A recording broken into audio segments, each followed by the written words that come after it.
Day after day she toiled in the ranch stables, feeding horses, mending fences, and trading jokes with the quiet new ranch hand. He worked harder than anyone, never boasting, never complaining. To her, he was just another worker trying to make a living.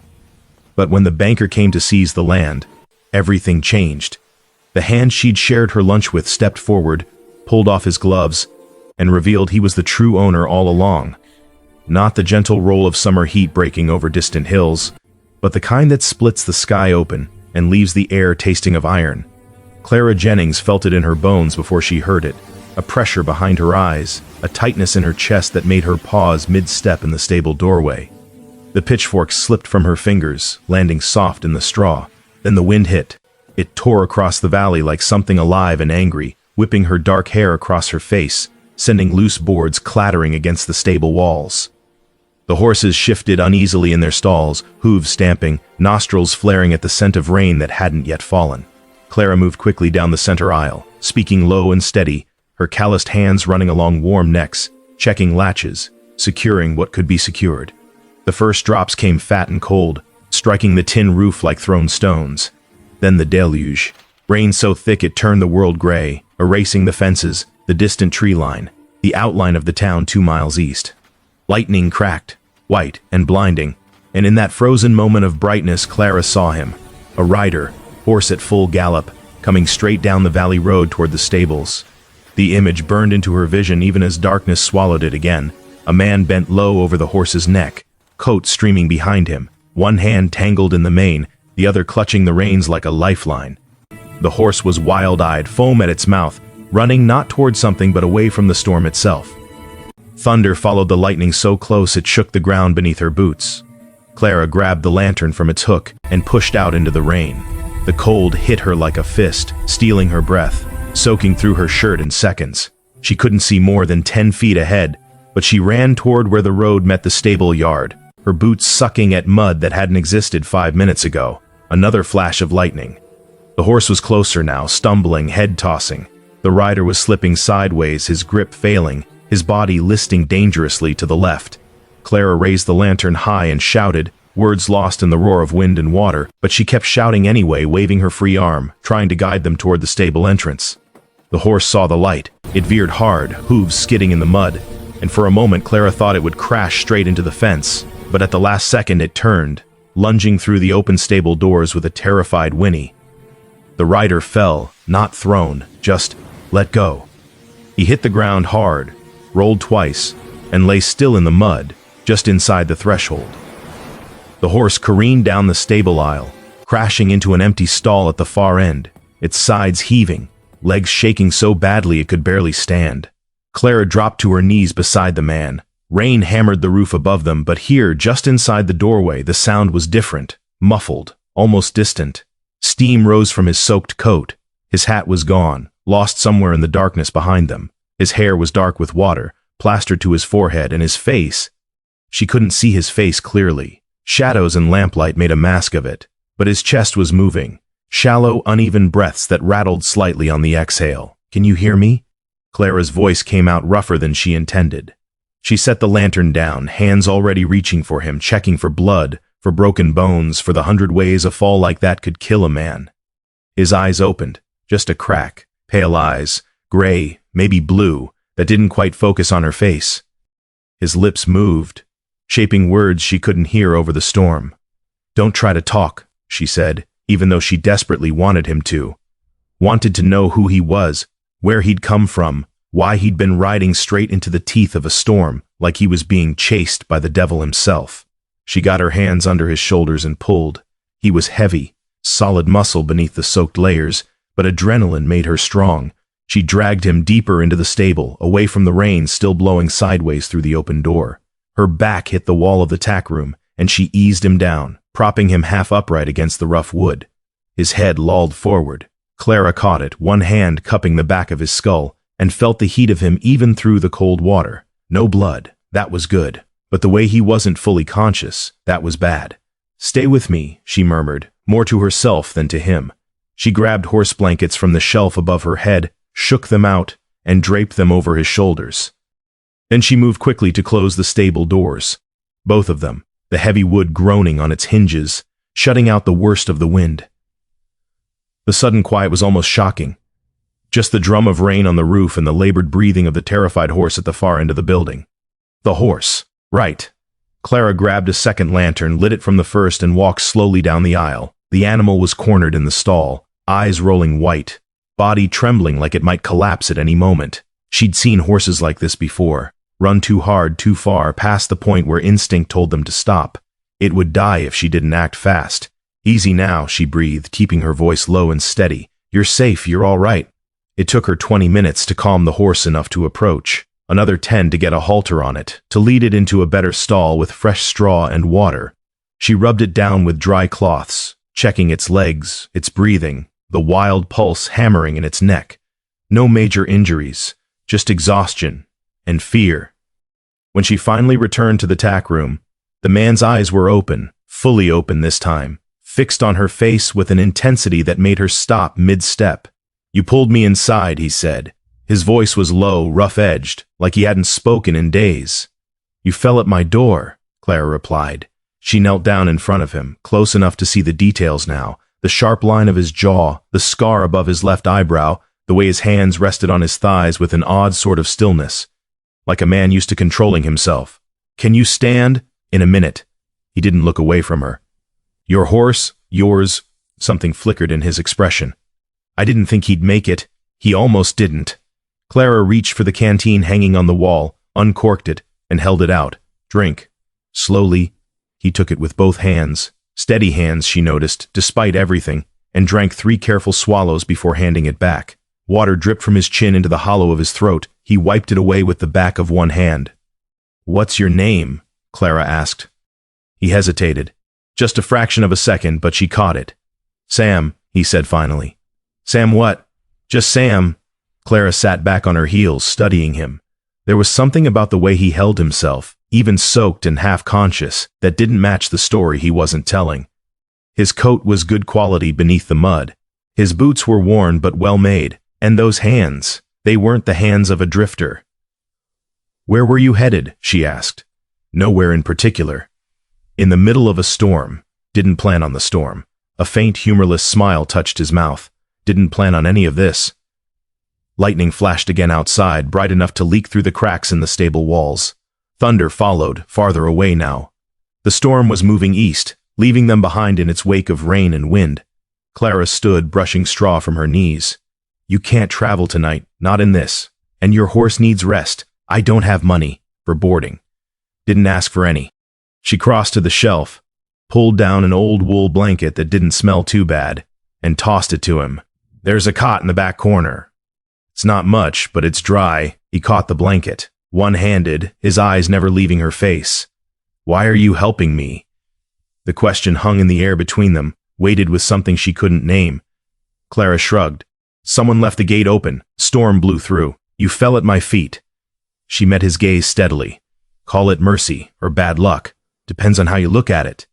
For a long moment, he didn't move, just sat there against the wall with the blanket in his hands and an expression on his face like he was trying to solve a puzzle written in a language he'd forgotten. Then he nodded slowly. Thank you. Don't thank me yet. Clara picked up both lanterns, turning toward the door. Morning comes early around here. If you're still breathing when the sun rises, you work. That's the deal. What kind of work? The kind that needs doing. She didn't wait for his response. Just walked out of the tack room and down the stable aisle, checking on the horses one last time before heading back to the small house she rented at the edge of the property. Behind her, she heard him moving. Slow, careful sounds of a man getting to his feet, testing his weight, finding his balance. The rain had softened to a steady patter by the time she reached her door. Clara stood on the porch for a moment, looking back at the stable. Lamplight glowed warm through the cracks, a small island of light in the darkness. She thought about the way he'd hesitated before giving his name, the steadiness of his hands, the quality of his boots, and the look in his eyes when he'd asked why she was helping him, like the concept of mercy was something foreign and strange. Inside, she stripped off her wet clothes and hung them by the stove. Her hands were shaking slightly, adrenaline finally catching up with her, and she clenched them into fists until the trembling stopped.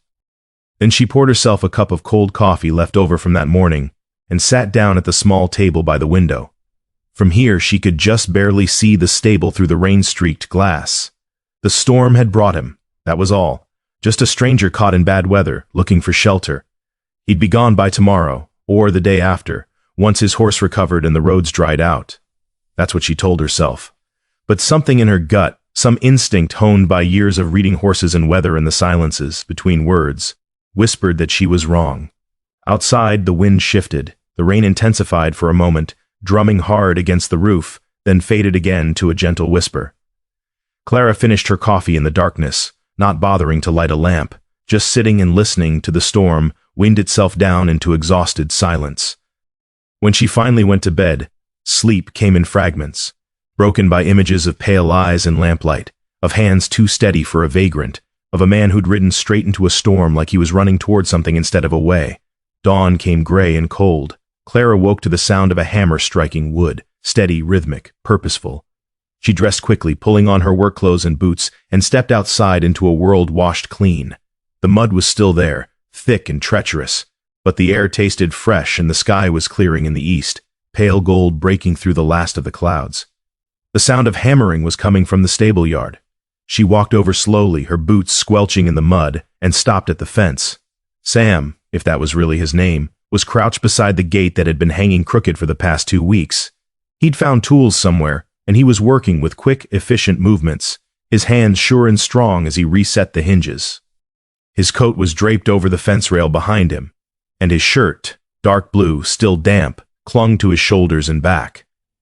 He looked up as she approached, squinting slightly against the rising sun. "Morning," he said. Clara nodded, not quite trusting her voice yet. She glanced at the gate, then back at him. "You didn't have to do that. You said work was the deal." He stood, testing the gate with one hand. It swung smooth and true, no longer dragging in the dirt. Figured I'd start with what was broken. There was mud on his hands, mud on his knees, but his face was calm, almost peaceful, like the simple act of fixing something had settled whatever storm he'd been carrying inside. Clara felt something shift in her chest, a small, dangerous thing, like the first crack in ice before the thaw. "Your horse is doing better," she said, because she needed to say something and that was the safest topic. "He drank water this morning, ate a little hay." "Good." Sam wiped his hands on his thighs, leaving dark streaks. "I'll check on him in a minute." They stood there in the mud in the morning light, two strangers bound by mercy and circumstance while the sun climbed higher and the world began to warm. And Clara thought, just for a moment, that maybe the storm hadn't brought him by accident after all. Maybe it had brought him because something here needed fixing, or maybe because something in him needed to be fixed. She didn't know which, couldn't know, not yet. But when the morning sun struck the wet fences and turned everything gold, Clara found the stranger already, working in the yard, as if he'd always belonged there. 3 days passed before Clara learned his full name wasn't Sam. Well, she didn't learn it exactly, more like she stopped asking. The morning after the storm, she'd expected him to leave. Most drifters did, took what charity they could get, rested their horses, and moved on before the sun reached its peak. But when Clara came out at dawn on that second day, Sam was already in the paddock with the roan mare, the one that had kicked 2 ranch hands last month and sent one home with broken ribs. He stood in the center of the enclosure with his back to the fence, not moving, barely breathing, just waiting. The mare circled him at a distance, ears flat, head low. Clara leaned against the rail and watched, coffee mug warm between her palms, as the minutes stretched out and the sky turned from gray to pale blue. Then the mare took a step closer. Sam didn't react, didn't turn his head, didn't lift his hand. He stood there like a stone worn smooth by water, patient and still, while the horse tested the air between them with flared nostrils and suspicious eyes. Another step, another. When the mare finally came close enough to touch, Sam raised one hand, slow, so slow Clara almost didn't see it move, and let his fingers rest against the mare's neck. The horse tensed but didn't bolt, just stood there, breathing hard, while Sam murmured something too low for Clara to hear. She set her coffee down and climbed over the fence. "She's mean," Clara said quietly, staying near the rail. "Took 3 men to get her into that paddock, and she's been trying to kill anyone who comes near her since." She's scared, Sam replied without looking away from the horse. His hand moved in small circles now, working through the tension in the mare's muscles. Someone hurt her. Badly. A long time ago. How do you know? Same way I know you don't sleep well. Now he did glance at her, just briefly. You learn to recognize the signs. Clara felt her face heat slightly. She didn't ask how he knew about her sleep. Maybe the shadows under her eyes. Maybe the lamp she kept burning late into the night. Instead she asked, "Can you fix her?" "Depends on what you mean by fix." Sam's attention returned to the mare. "I can help her trust again, but some scars don't heal. They just get quieter." The mare lowered her head, and Sam scratched gently behind her ears. The change was subtle but unmistakable. The rigid line of the horse's spine softened. The white around her eyes faded. She let out a long, shuddering breath that sounded almost like relief. "Where'd you learn that?" Clara asked. Sam was quiet for a moment. "My father had horses. I grew up around them." "Your father still have horses?" "He's dead." The words came flat and final, closing the door on that line of questioning. Clara recognized the tone. She'd used it herself enough times when people in town asked about her family. Some stories weren't meant for sharing with strangers over morning coffee and broken fences. She let it drop. By noon that day, Sam had the mare eating hay from his hand. By evening, she let him put a halter on her without flinching. And by the time the sun set, painting the valley in shades of copper and gold, Clara had made a decision she'd probably regret. "You can stay," she said.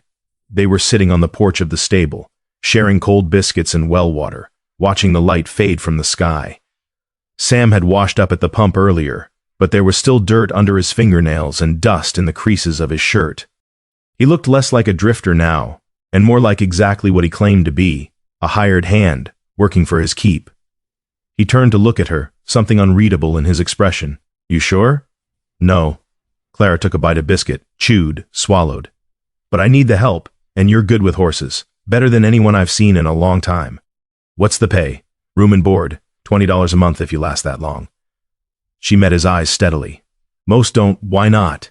"Works hard. Owner doesn't come around anymore. Supplies are tight. And people in town." She trailed off, choosing her words carefully. "People in town don't always take kindly to strangers." Sam nodded slowly, like that confirmed something he'd already suspected. "The owner, he's sick?" "Mr. Callahan." Clara wrapped her arms around her knees. "He's old. Real old. Lives up in the big house on the hill, but I haven't seen him in nearly 6 months. His foreman handles everything now, and the foreman doesn't give a damn about this place as long as the numbers look right on paper." "But you do." It wasn't a question, but Clara answered anyway. "I care about the horses. The land can rot for all I'm worth, but the animals didn't ask for this." Something shifted in Sam's face, a flicker of recognition maybe, or respect. He looked away, out toward the darkening hills where the big house sat like a shadow against the sky. Clara followed his gaze and saw what he was seeing, lights in the windows, faint and distant, like stars that had fallen and gotten stuck in the trees. "Must be lonely up there," Sam said quietly. "Must be lonely everywhere," Clara replied. They sat in silence after that, listening to the horses settle in their stalls, the soft sounds of hay being pulled from feeders and hooves shifting in straw.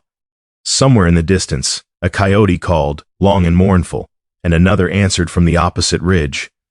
The next morning, Sam moved his few belongings into the small room at the back of the stable. It wasn't much, just 4 walls and a cot and a window that looked out toward the road. But he didn't complain. Just unpacked his saddlebags with quiet efficiency and asked Clara where she wanted him to start. She put him to work on the fences first. 3 sections were down, rotted through by years of neglect and winter weather. Sam spent 2 days replacing posts, stringing new wire, making sure every line was tight and true. He worked without music or conversation, just the steady rhythm of hammer and hands, and sometimes Clara would look up from mucking stalls or grooming horses and find him paused mid-motion, staring off toward the big house with an expression she couldn't quite read, like he was remembering something, or maybe trying to forget. The other ranch hands noticed him, of course. There were only 3 left now, down from a dozen in Mr. Callahan's prime, and they watched the new stranger with a mixture of curiosity and suspicion. Tom, the oldest, cornered Clara by the water trough on the 4th day. "Where'd you find him?" Tom asked, jerking his chin toward where Sam was working on the barn roof. Storm brought him in. He give you a last name? Nope. Tom spat into the dust. Don't trust him, Clara. Man, that quiet's either running from something or hiding something. Aren't we all? Clara picked up the bucket she'd been filling and started back toward the stable. Over her shoulder, she added, he works hard, he's good with the horses, and he doesn't drink. That's more than I can say for most. Tom didn't have an answer for that, but Clara thought about his words later, when she was alone in her house, staring at the ceiling and listening to the wind test the shutters. Maybe Tom was right. Maybe Sam was running. Maybe he was hiding. But then again, so was she. The weeks folded into each other like pages in a book no one was reading anymore.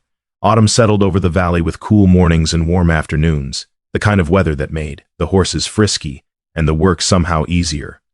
Sam fell into the rhythm of the ranch like he'd been born to it, up before dawn, working until the light failed, speaking only when spoken to but always listening, always watching. He fixed the gate that had been dragging, replaced the broken boards in the stable wall, rehung the door on the tack room so it actually closed. Small things mostly, but they added up. The ranch started to feel less like something dying and more like something that might survive if it was tended carefully enough.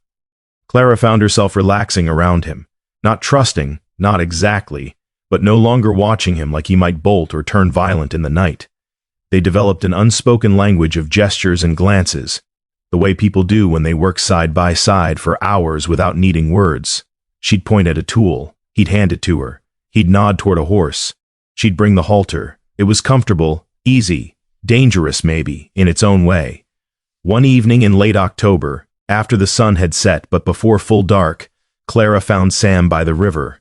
It ran along the southern edge of the property, shallow and quick-moving, lined with cottonwoods that had gone yellow with the season. He was sitting on a flat rock with his boots off, his feet in the cold water, staring downstream toward where the current disappeared into the trees. Clara almost turned back. It felt like an intrusion somehow, watching him in this unguarded moment. But then he spoke without looking up. You going to stand there all night? Were you going to sit? She smiled despite herself and picked her way down the bank. The rock was big enough for two if they didn't mind being close. Clara sat, pulled off her own boots, and gasped when her feet hit the water. Cold, she managed. Helps with the ache. Sam flexed his toes against the current. Your feet hurt after a long day? Always. They sat in silence, watching the water catch the last of the light. A heron stood on the far bank, perfectly still, waiting for fish that probably weren't there. The air smelled like dried leaves in approaching winter. Can I ask you something? Clara said finally. Sam's jaw tightened almost imperceptibly. You can ask. Why'd you stay? He was quiet for so long she thought he wasn't going to answer. Then I don't know. That's not an answer. It's the only one I have. He picked up a smooth stone from the rock beside him and turned it over in his palm, studying it like it held secrets. I've been moving for a long time, never staying anywhere more than a few weeks, maybe a month. Figured this place would be the same. But then, he trailed off, tossed the stone into the water. It disappeared with a soft plunk. Something about it feels different. Different how? Like maybe I could stop running. The words hung between them, heavy with meaning Clara wasn't sure she wanted to unpack. She drew her knees up, wrapping her arms around them, suddenly aware of how close they were sitting. Close enough that she could feel the warmth coming off his skin despite the cold water. What are you running from? She asked quietly. Sam turned to look at her then, really look at her, and Clara saw something in his eyes that made her breath catch. Not fear, not anger. Something sadder and older than both. Everything I used to be, he said. Before she could respond, he stood abruptly, water dripping from his feet, and grabbed his boots. It's getting dark. We should head back. Clara wanted to argue, wanted to press him for more, to understand what he meant, to know why a man with steady hands and good boots, and an accent that spoke of education would be running from himself. But she recognized the walls when they went up. She had her own after all, so she just nodded and pulled her feet from the water. They walked back to the ranch in comfortable silence, their boots making soft sounds in the dust, the first stars beginning to emerge overhead. That night, Clara lay awake longer than usual. Through her window she could see the lamp burning in Sam's room at the back of the stable. The light stayed on for hours, flickering occasionally like he was moving around, pacing maybe, or just sitting there staring at walls that didn't have any answers to give. She wondered what he saw when he looked toward the big house on the hill. Wondered why his hands never shook, even when they should. Wondered what name he'd left behind when he started calling himself Sam.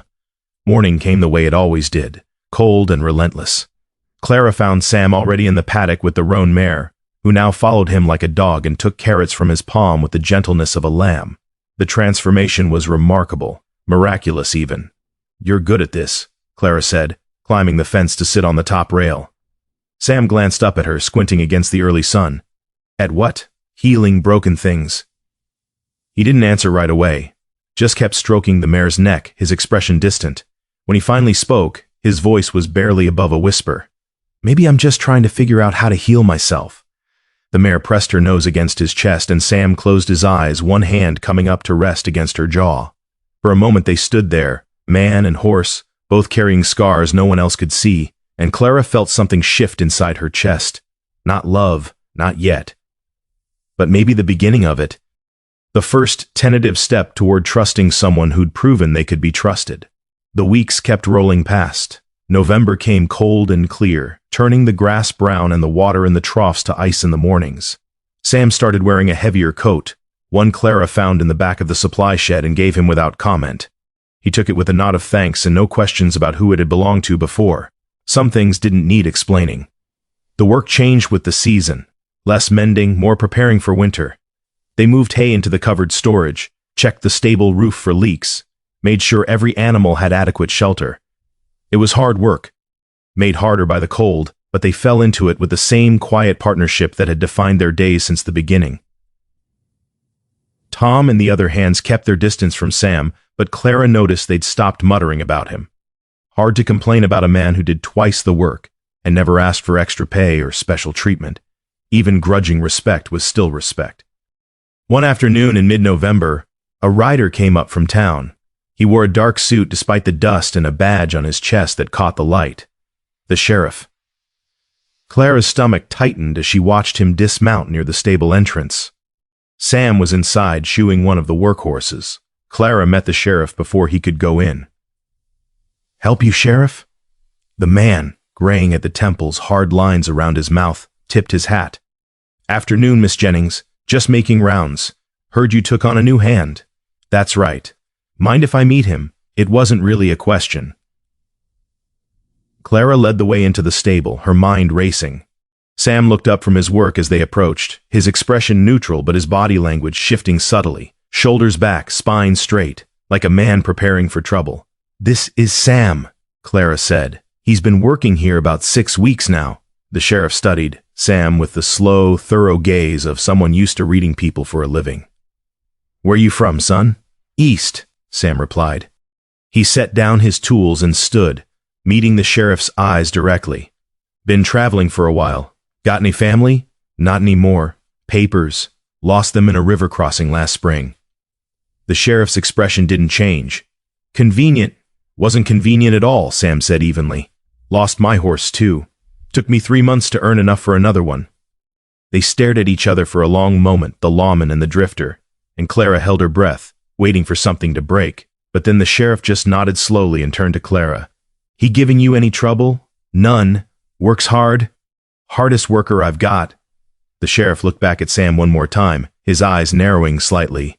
"Keep your nose clean, boy. I hear about any problems. I'll be back, and next time I won't be so friendly." "Understood," Sam said quietly. After the sheriff left, Clara found Sam standing outside the stable, staring up at the big house on the hill. The sun was setting behind it, turning the windows into mirrors of fire. "You all right?" she asked. "Fine." But he wasn't fine. She could see it in the rigid set of his shoulders, the white-knuckled grip of his hands against the fence rail, like he was holding on to something, or holding something back. "Sam, I should finish that horse," he said abruptly, and walked back into the stable before she could say anything else. That night his lamp stayed lit until well past midnight.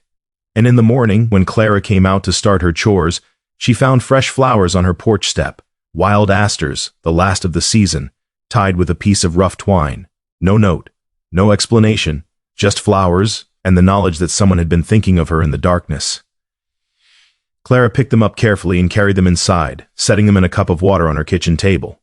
They were simple, honest, beautiful in their imperfection, like everything else that had grown between them in the quiet spaces of work and silence and shared purpose.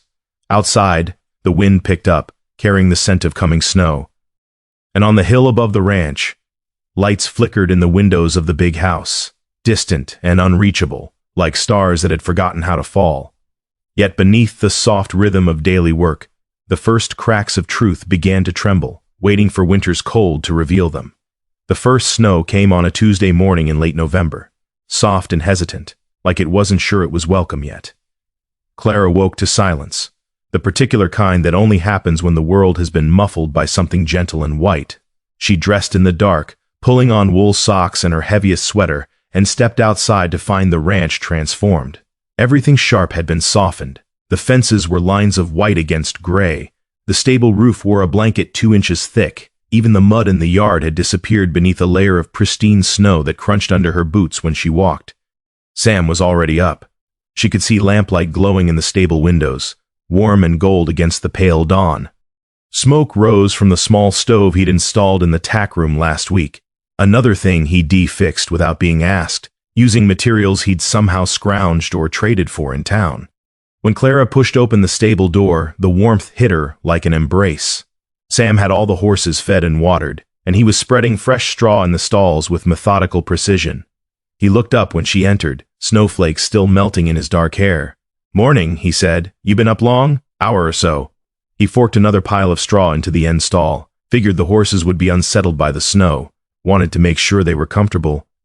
Clara smiled despite herself. "They're horses, Sam. They've seen snow before. Doesn't mean they like it."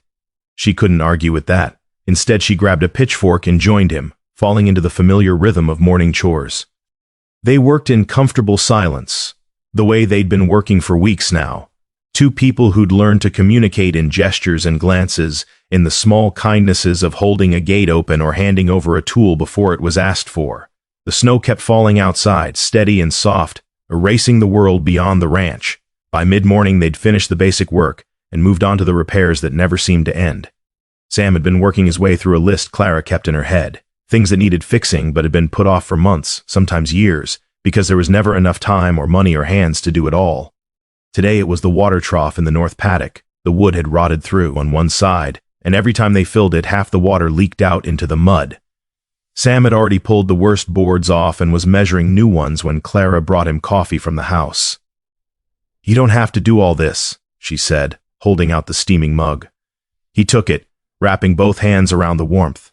"I know." "Then why do you?" Sam was quiet for a moment, his eyes on the half-dismantled trough. Snow gathered on his shoulders and in his hair, but he didn't seem to notice or care. "Because it needs doing," he said finally. "And because—" He trailed off, shook his head. "Doesn't matter. It matters to me." He looked at her then, really looked at her, and Clara saw something in his expression that made her heart skip, something raw and unguarded that he usually kept hidden behind walls of silence and careful distance. "I spent a long time breaking things," he said quietly. "I'd like to spend some time fixing them instead." Before Clara could respond, he set down his coffee and turned back to the trough, pulling another rotted board free with more force than necessary. The conversation was over, the wall had gone back up, but Clara stood there for a moment longer, watching him work, wondering what he'd broken and whether it could ever truly be fixed. The days settled into a pattern as winter deepened around them. The snow came and went, never staying long but always returning. The work continued, feeding, mucking, mending, preparing for the hard months ahead. And through it all, Clara and Sam moved together like two parts of the same machine, each anticipating what the other needed before words became necessary. They ate breakfast together now most mornings. Clara would cook extra, biscuits and gravy, eggs when they had them, oatmeal when they didn't, and Sam would show up at her door just as the sun was rising, stamping snow from his boots and bringing the cold in with him. He always offered to help, and she always let him, even though he was terrible at cooking and burned the biscuits more often than not. It was nice, having someone to share the quiet morning hours with, someone who didn't need to fill the silence with empty talk. One morning in early December, Clara was teaching Sam how to mend a saddle that had split along the pommel. They sat together in the tack room with the saddle between them, the smell of leather and oil and old wool thick in the small space. Clara's hands moved deftly, her needle pulling waxed thread through tough hide, while Sam watched with the same focused attention he brought to everything. "You try," she said, handing him the needle. Sam took it carefully, positioning the leather the way she'd shown him. His first stitch was clumsy, too loose, the angle wrong, and he frowned down at his hands like they'd betrayed him. "These hands have done a lot of things," he muttered, "but sewing isn't one of them." Clara laughed, and the sound surprised her. When was the last time she'd laughed? Really laughed. Not the polite chuckle you gave someone in town who told a bad joke, but genuine amusement that came from somewhere warm and unguarded. "Here." She reached over and guided his hand, showing him how to angle the needle, how much tension to keep on the thread. His hands were warm under hers, callous from work but still somehow gentle. "Like that, see?" Sam made another stitch, this one better, then another. His frown softened into concentration, his breath steady and even. Clara watched his profile in the lamplight, the straight line of his nose, the slight furrow between his brows, the way his jaw tightened when he focused on something difficult. "You're good at this," he said suddenly. "At what?" "Teaching. Being patient." He glanced at her briefly before returning his attention to the leather. Most people aren't. Most people haven't spent years working with frightened horses." Still, another stitch, neater than the last. "It's a gift." Clara felt heat rise in her cheeks and was grateful for the dim light. "My mother taught me. She said if you want something done right, you teach someone how to do it instead of just doing it yourself. Your mother sounds wise." The word was hung in the air between them. Sam didn't push, didn't ask the obvious questions, just nodded and kept sewing, his hands growing steadier with each stitch. They worked together in comfortable silence until the saddle was mended and the light outside had shifted from morning to afternoon. When they finally stood, stretching stiff muscles, Sam hung the saddle back on its rack with care. "Thank you," he said. "For what?" "For having patience with me." Clara smiled. "That's what you do for people you—" She stopped herself, suddenly aware of what she'd almost said. "People you care about, people you trust, people who've become more than just another hired hand passing through." But Sam was looking at her with those pale, searching eyes, and she had the unsettling feeling he knew exactly what she'd almost said. "For people who work hard," she finished lamely. Sam's mouth twitched, not quite a smile, but close. "Right. People who work hard." The moment stretched between them, fragile and weighted with things neither of them was ready to name. Then Tom's voice called from outside, breaking the spell, and they both turned away at the same time, grateful for the interruption. The ranch began to change in small, almost imperceptible ways. The fences stood straight and true. The stable doors closed properly. The roof no longer leaked when it rained. Fields that had been left fallow for years were cleared and prepared for spring planting. Sam's doing, working during the long afternoons when the light lasted and the cold wasn't quite bitter yet. Even the horses seemed different, calmer, healthier. The roan mare, the one everyone had said was too broken to fix, now worked in harness without flinching, pulling the wagon to town and back with steady, reliable strength. People in town noticed. Clara heard the whispers when she went in for supplies. The widow Jennings had finally found herself some help, and good help too, not like those last lazy hands who drank their wages and did half the work. There were other whispers, too, less kind, about a woman living alone with a strange man whose last name nobody knew. But Clara had stopped caring about town gossip years ago, when her husband died and left her with nothing but debt and a job mucking stables for a man she'd never met. Let them talk. The work was getting done, and for the first time in a long time, she wasn't doing it alone. One afternoon, Clara found Sam by the river again. It had become his spot, the place he went when the work was done and the sun was setting and he needed to think. She'd learned not to intrude unless invited, but today he'd waved her over as soon as he saw her approaching. "Look," he said, pointing downstream. Clara followed his gaze and caught her breath. A family of deer, a doe and 2 fawns, were drinking at the water's edge, their bodies silhouetted against the golden light. They were close enough that Clara could see the vapor of their breath in the cold air, the delicate curve of their necks as they lowered their heads to drink. "Beautiful," she whispered. "They've been coming every evening for a week now." Sam's voice was soft, reverent. "I think they feel safe here." Clara looked at him instead of the deer. His face was relaxed, peaceful in a way she'd never seen before, like something inside him had finally stopped running, at least for this moment. "Do you feel safe here?" she asked before she could stop herself. Sam turned to her, surprise flickering across his features. Then something else, something vulnerable and honest that made her chest tighten. "Yes," he said simply. "I do." The deer finished drinking and melted back into the trees, silent as smoke. Sam and Clara sat on their rock by the river, watching the water catch the last of the light, neither of them speaking because words would have broken whatever fragile thing was growing between them.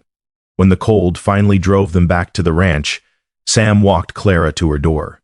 Something he'd started doing recently, though neither of them acknowledged it. He paused on her porch, his hands in his pockets, snow beginning to fall again in lazy, drifting flakes. "Clara," he said, then stopped, like he wasn't sure how to continue. "Yes? If I ever—" He shook his head, frustration tightening his jaw. "Never mind, it's not important. Sam." She reached out without thinking and touched his arm, feeling the solid warmth of him through his coat. "Whatever you want to say, you can say it." He looked down at her hand on his arm, then back up at her face. The lamplight from her window cast half his face in shadow, making his expression difficult to read. "If I ever have to leave," he said quietly, "I want you to know it won't be because I wanted to." Clara's heart lurched. "Are you planning to leave?" "No," he said it quickly, firmly. "No, I'm not. He took a breath. "I just needed you to know that—" She wanted to ask what he meant, wanted to demand an explanation for the shadows that sometimes crossed his face, for the way he stared at the big house on the hill like it held answers to questions she hadn't heard him ask. But the look in his eyes stopped her, something pleading and afraid, like a man standing on the edge of a cliff and trying not to look down. So instead, she squeezed his arm gently and said, "Okay, I know." Relief washed over his face. He nodded once, stepped back, and disappeared into the darkness toward the stable. Clara watched him go, her hand still warm from where it had touched his arm, her mind full of questions she was too afraid to ask. Inside, she lit the lamp and sat at her table, staring at the dried asters he'd left on her porch weeks ago. They were brittle now, brown at the edges, but she hadn't been able to throw them away. Outside, snow continued to fall, covering the ranch in layers of white that would melt and return and melt again, the way winter always did in the valley. December passed in a blur of cold mornings and early darkness. Christmas came and went quietly. Clara made a good meal. Sam carved a small wooden horse for her from a piece of scrap wood, and they ate together by her fire while the wind howled outside. It was simple, perfect, the kind of day that felt stolen from another life where things were easier and less complicated. The ranch hands, Tom and the others, went home to their families for the holiday. It was just Clara and Sam for 3 days, working side by side, eating meals together, falling into a rhythm that felt dangerously close to something permanent. On Christmas night, after the dishes were washed and put away, Sam taught Clara how to play cards. He was patient with her terrible poker face, laughing, actually laughing, when she tried to bluff and failed spectacularly. The sound of his laughter filled her small house like music, and Clara thought that maybe this was what happiness felt like, not the big dramatic kind from stories, but the quiet, everyday kind that grew in the spaces between work and rest. "You're terrible at this," Sam said, grinning as he won another hand. "You're cheating." "I'm not cheating. You're just predictable." Clara threw a card at him. He caught it easily, still grinning, and for a moment they just looked at each other across the small table, the lamp flickering between them, the fire crackling in the stove. Then Sam's smile faded, replaced by something more serious. He reached across the table and took her hand, just held it, his thumb tracing small circles on her palm. "Thank you," he said quietly. "For what?" "For this. For all of it." He squeezed her hand gently. "I haven't had a real Christmas in longer than I can remember." Clara's throat tightened. "You're welcome." They sat like that for a long moment, hands joined across the table, the weight of unspoken things heavy in the small space between them. Then Sam let go, gathered the cards and stood. "I should let you get some rest," he said. Clara wanted to ask him to stay, wanted to say that she didn't mind the late hour, that she liked having him here, that her house felt less lonely with him in it. But the words stuck in her throat, tangled up with all the other things she couldn't quite say. So she just nodded and walked him to the door. Sam paused on the threshold, turning back to look at her. Snow had started falling again, soft flakes catching in his hair and on his shoulders. He opened his mouth like he was going to say something, then closed it and just smiled, small and sad and full of things Clara couldn't name. "Good night, Clara. Good night, Sam." She watched him walk across the yard to the stable, a dark figure moving through falling snow. When his lamp flickered to life in the small window, she finally closed her door and leaned against it, her heart beating too fast, her hand still warm from where he'd held it. The winter deepened. January brought bitter cold and ice that made every morning task twice as hard. But the work continued, and so did the quiet partnership that had formed between them. They moved through the days with practiced ease, anticipating each other's needs, sharing the burden of cold hands and frozen water and horses that needed twice as much hay to stay warm. One evening in late January, Clara was checking the stable before bed when she heard voices. Male voices, low and tense, coming from Sam's room at the back. She moved quietly down the aisle, staying in the shadows. "Can't hide forever." That was Tom's voice, rough and warning. "I'm not hiding." Sam, calm but firm. "Then what do you call this? Working like a common hand when you're—" "Careful." Sam's voice dropped to something dangerous. "You don't know what you're talking about." "Don't I? I've seen the way you look at that house on the hill. I've seen the quality of your boots, the way you carry yourself. You're no drifter, boy, and sooner or later someone's going to figure that out." Silence. Clara held her breath, pressed against the wall, her heart hammering. "If you care about her at all," Tom continued, his voice softer now, "you'll leave before the truth comes out. Because when it does, and it will, it's going to break her heart. You don't understand. I understand plenty. I understand that men like you don't belong in places like this. And I understand that Clara Jennings has been through enough without some rich boy playing pretend and breaking her heart for fun. It's not like that. Then what's it like?" Another long silence. Clara's hands were shaking. She wanted to burst in, to demand answers, to know what truth Tom was talking about, but her feet wouldn't move. "It's complicated," Sam said finally. "It always is." Tom's footsteps moved toward the door. "You've got until spring. Then I'm telling her whether you do or not." Tom emerged from Sam's room and nearly ran into Clara in the darkness. He stopped short, his eyes widening. "Clara, go home, Tom," she said quietly. He looked at her for a long moment, then nodded and walked away, his boots heavy on the stable floor. Clara stood in the darkness, staring at the closed door of Sam's room, Tom's words echoing in her mind. "Men like you. Rich boy. The truth." She should knock, should demand answers, should protect herself before it was too late, but instead she turned and walked back to her house, where she sat at her table until dawn, staring at nothing, trying to make sense of the pieces that didn't quite fit. The dried asters had finally crumbled to dust in their cup. And outside, winter held the valley in its grip, waiting for spring to break the ice and reveal what had been frozen underneath all along. The next morning, Sam was already working when she emerged. Their eyes met across the yard, his questioning, hers carefully neutral. Neither of them mentioned Tom's visit. Neither of them mentioned anything at all. They just worked side by side the way they always had. But something had changed. Some invisible line had been drawn, and they both knew it. Around them, the ranch breathed with fragile peace, the land recovering under their care. The horses were healthy. The fences stood strong. The fields lay ready for spring planting. Everything was fixed. Everything except the truth. And when the first snow fell, it carried with it not silence, but footsteps coming to reclaim the past. The carriage arrived at first light, cutting through the morning mist like a black knife. Clara saw it from the stable doorway where she stood with her hands wrapped around a mug of coffee that had already gone cold. The vehicle was too fine for these roads. Polished wood and brass fittings that caught the pale sun, wheels that rolled smooth and silent through the frost-hardened mud. It moved slowly up the valley road, drawn by two matching bay horses that stepped with the precision of animals trained for city streets. Behind her, she heard Sam's breath catch. She didn't turn to look at him, couldn't, because something in her gut had already understood what her mind was still refusing to accept. The carriage rolled to a stop in the yard between the stable and the big house. For a moment, nothing happened. Just the creak of leather settling, the soft snort of horses, the way the mist moved around the dark wheels like water around stones. Then the door opened. Two men stepped out. Both wore city clothes, dark wool coats that had never seen real work, hats with brims that hadn't been shaped by weather or time.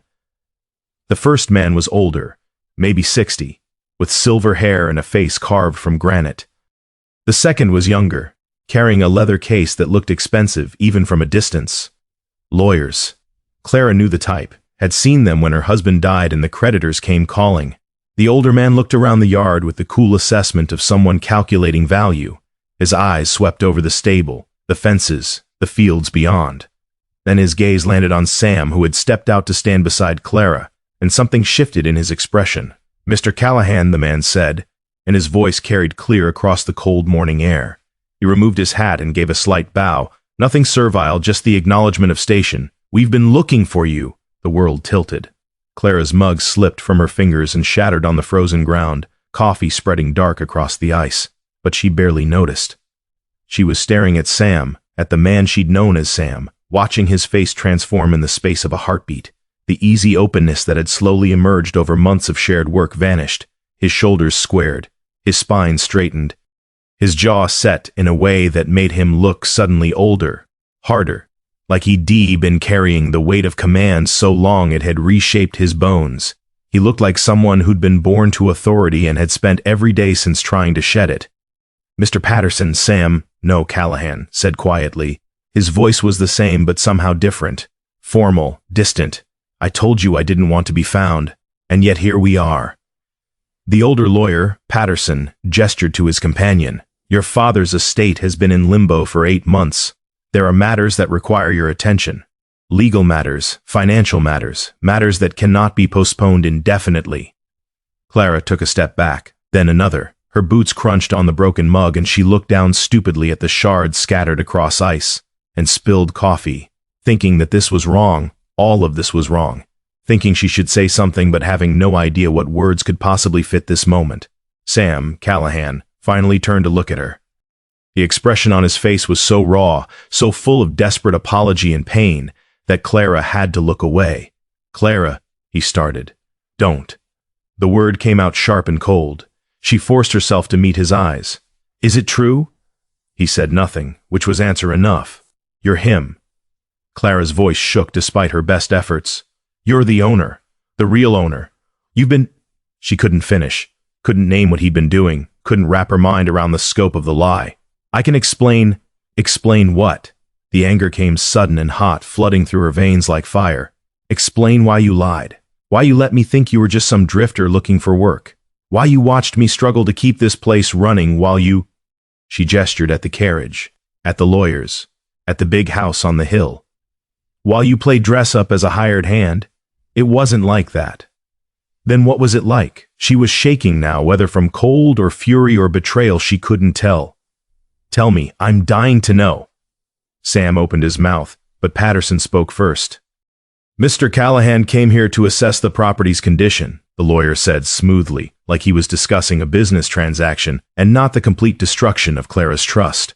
His father's mismanagement had led to significant deterioration. Before making decisions about the estate's future, he wanted to see firsthand what state things were in. Assess. Clara repeated the word like it tasted of poison. "You were assessing us, the workers. Me." She laughed, a bitter sound that hurt her throat. "And what did you find? Did we pass inspection? Are we worth keeping, or are you here to clean house now that you've seen how the poor folk live?" "Clara, please." Sam reached for her. She jerked back like he'd tried to strike her. "Don't touch me." The hurt that crossed his face was so genuine it almost made her feel guilty. Almost. But the anger was too strong, the betrayal too fresh. She'd trusted him, had let him into her home, her life, had started to let him into her heart. And all of it, every moment, every smile, every quiet evening by the river, had been built on lies. Miss Jennings, the younger lawyer, had produced papers from his case and was holding them out. "These are documents concerning the estate. If you'll just—" "I don't want your papers. They concern your employment." "I said I don't want them." Clara's voice rose, echoing across the yard. Several horses shifted nervously in the stable behind her. She took a deep breath, forcing herself to calm down. "Whatever they say, whatever decisions have been made, I don't want to hear them. Not now. Not from you." She turned and started walking toward her house, her legs unsteady, her vision blurring at the edges. "Clara, wait!" Sam's voice followed her. "You don't understand." She spun around. "Then make me understand. Tell me why you did it. Tell me why." Her voice cracked. She hated herself for it. Hated the tears that were threatening to spill. Hated that even now, even after everything, part of her wanted him to have a good reason. "Tell me why you made me care about you when none of it was real. It was real." Sam took 3 quick steps toward her, then stopped when she backed away. "Everything, the work, the time we spent together, what I feel for you, all of that was real. The only lie was my name. Your name." Clara wiped roughly at her eyes. "Your name, your past, your purpose here, who you are. But sure, other than that, just a small lie. I came here angry," Sam said, the words coming fast now, desperate. "I came here wanting to sell this place and be done with my father's legacy. I hated him, hated what he'd done to people, how he'd run this ranch into the ground while living like a king in that house." He gestured toward the hill. "I wanted to see the damage for myself before I made any decisions. That's all. I never meant to what? To stay? To let people think you were someone you're not? To feel something." The shout came from somewhere deep, and it silenced them both. Sam stood in the frozen yard with his fists clenched, his chest heaving, looking more real than he had in weeks. "I never meant to feel something, to care, to find a place where I actually wanted to stay. But then you—" He stopped, shook his head. "You showed me mercy. You let a stranger into your life when you had no reason to trust him. And working here, working with you, it was the first time in my entire life I felt like I was worth something that wasn't measured in money or name, or what my father expected me to be." Silence fell heavy across the yard. Even the horses had gone quiet. The only sound was the wind moving through bare branches and the creak of leather from the carriage horses shifting their weight.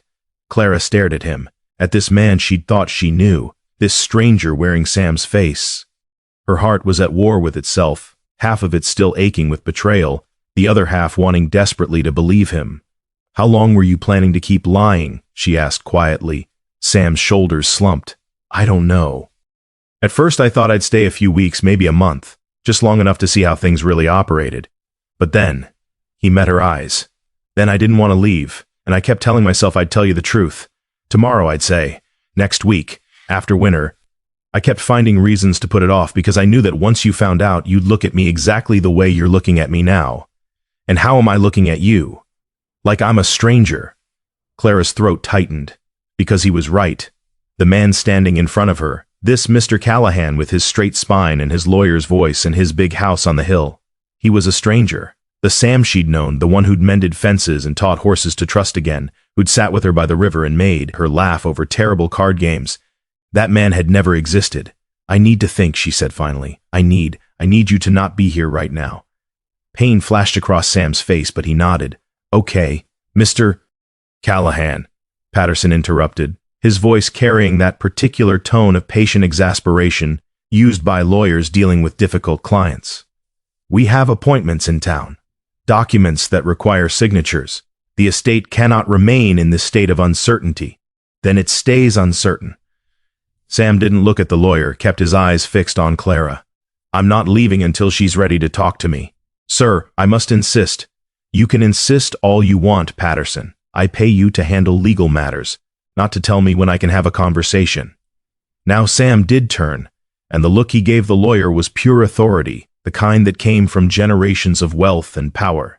"Take the carriage back to town. Book rooms at the hotel. I'll find you when I'm ready." Patterson's jaw tightened, but he recognized a dismissal when he heard one. He nodded stiffly, gestured to his companion, and both men climbed back into the carriage. Within moments they were rolling back down the valley road, disappearing into the mist like they'd never been there at all. Except they had been, and everything was different now. Clara stood in the yard, hugging herself against the cold, watching Sam watch her with those pale eyes that suddenly seemed to hold centuries of secrets. "I trusted you," she said softly. "I know. I let you into my home. I know. I was starting to—" She stopped herself, swallowed hard. "It doesn't matter what I was starting to feel. Because it wasn't real. None of it was real. It was real to me." Sam took one careful step forward, then another, moving like he was approaching a frightened horse. "Everything I told you was true, Clara. The only thing I lied about was my name. My father did own horses, and he is dead. I have been running from who I used to be. All of that, every word, was the truth. Truth wrapped in lies is still a lie. He flinched like she'd hit him. You're right. You're absolutely right. And I'm sorrier than I can possibly express. Another step. He was close now. Close enough that she could see the exhaustion in his face, the shadows under his eyes that suggested he hadn't slept well in days. Maybe weeks. But I'm asking you, begging you, to let me explain. Not now if you're not ready, but when you are. Please. Clara wanted to say no. Wanted to tell him to pack his things and get out. To take his lawyers and his money and his lies back to wherever he'd come from and leave her in peace. But when she opened her mouth, what came out was, I'll think about it. It wasn't forgiveness. Wasn't even close. But it was something, a crack in the door, a possibility that maybe, eventually, she might be willing to hear his side. Sam nodded, relief flooding his features. Thank you. Clara turned without another word and walked to her house. She didn't look back. Didn't let herself look back. Because if she did, she might see the way he stood alone in the yard, watching her go, and she might remember all the quiet mornings and gentle evenings when she'd thought maybe, finally, she wasn't alone anymore. Inside, she locked the door and slid down against it, drawing her knees to her chest. The silence was absolute. Outside, she heard Sam's footsteps moving away, slow and heavy. Heard the stable door open and close, then nothing, just Clara, alone in her small house, surrounded by the ghosts of conversation she'd thought meant something. The sun rose higher, burning away the mist, revealing the ranch in sharp, unforgiving detail. Every fence Sam had mended, every gate he'd fixed, every board he'd replaced. All of it mocking her now, because it had never been about helping her. It had been about him assessing his property, deciding whether it was worth saving, whether she was worth saving. Clara pulled herself up and moved to the window. From here, she could see the big house on the hill, its windows catching the morning light, turning them into blank golden squares. How many times had she seen Sam staring up at that house with longing in his eyes? She'd thought he was dreaming of a better life, the way poor folks always did. But he hadn't been dreaming. He'd been remembering. The day passed in a blur. Clara went through her chores mechanically, feeding, watering, mucking. She saw Sam working at the far end of the property, keeping his distance, respecting her need for space. Tom and the other hands had heard what happened, of course. News like that spread faster than fire. They gave her sympathetic looks and wide berth, understanding that sometimes a person needed to be left alone with their anger. As evening approached, Clara found herself back at the river. Their spot. Her spot now, she supposed. She sat on the flat rock and stared at the water, trying to understand how everything had fallen apart so completely. She'd been careful, had built walls around herself after her husband died, had promised never to let anyone close enough to hurt her again. But Sam, no, Callahan, he'd slipped past those walls so quietly she hadn't even noticed until it was too late. And now here she was, heartbroken by a man whose real name she hadn't even known. Stupid, she whispered to the river. So stupid. The water had no answers, just kept flowing past, indifferent to human pain, the way water always did. When full dark fell, Clara walked back to find a lantern burning on her porch. Next to it, a folded piece of paper weighted down by a smooth river stone, one of the ones Sam used to skip across the water on quiet evenings. She picked up the paper with trembling fingers and unfolded it. The handwriting was careful, controlled. Clara, I don't expect forgiveness. I'm not sure I deserve it, but you deserve the whole truth, and I owe you that much at least. My name is Samuel Callahan. My father, Jonathan Callahan, bought this ranch 30 years ago as an investment. He never cared about the land or the people who worked it, only what it was worth on paper.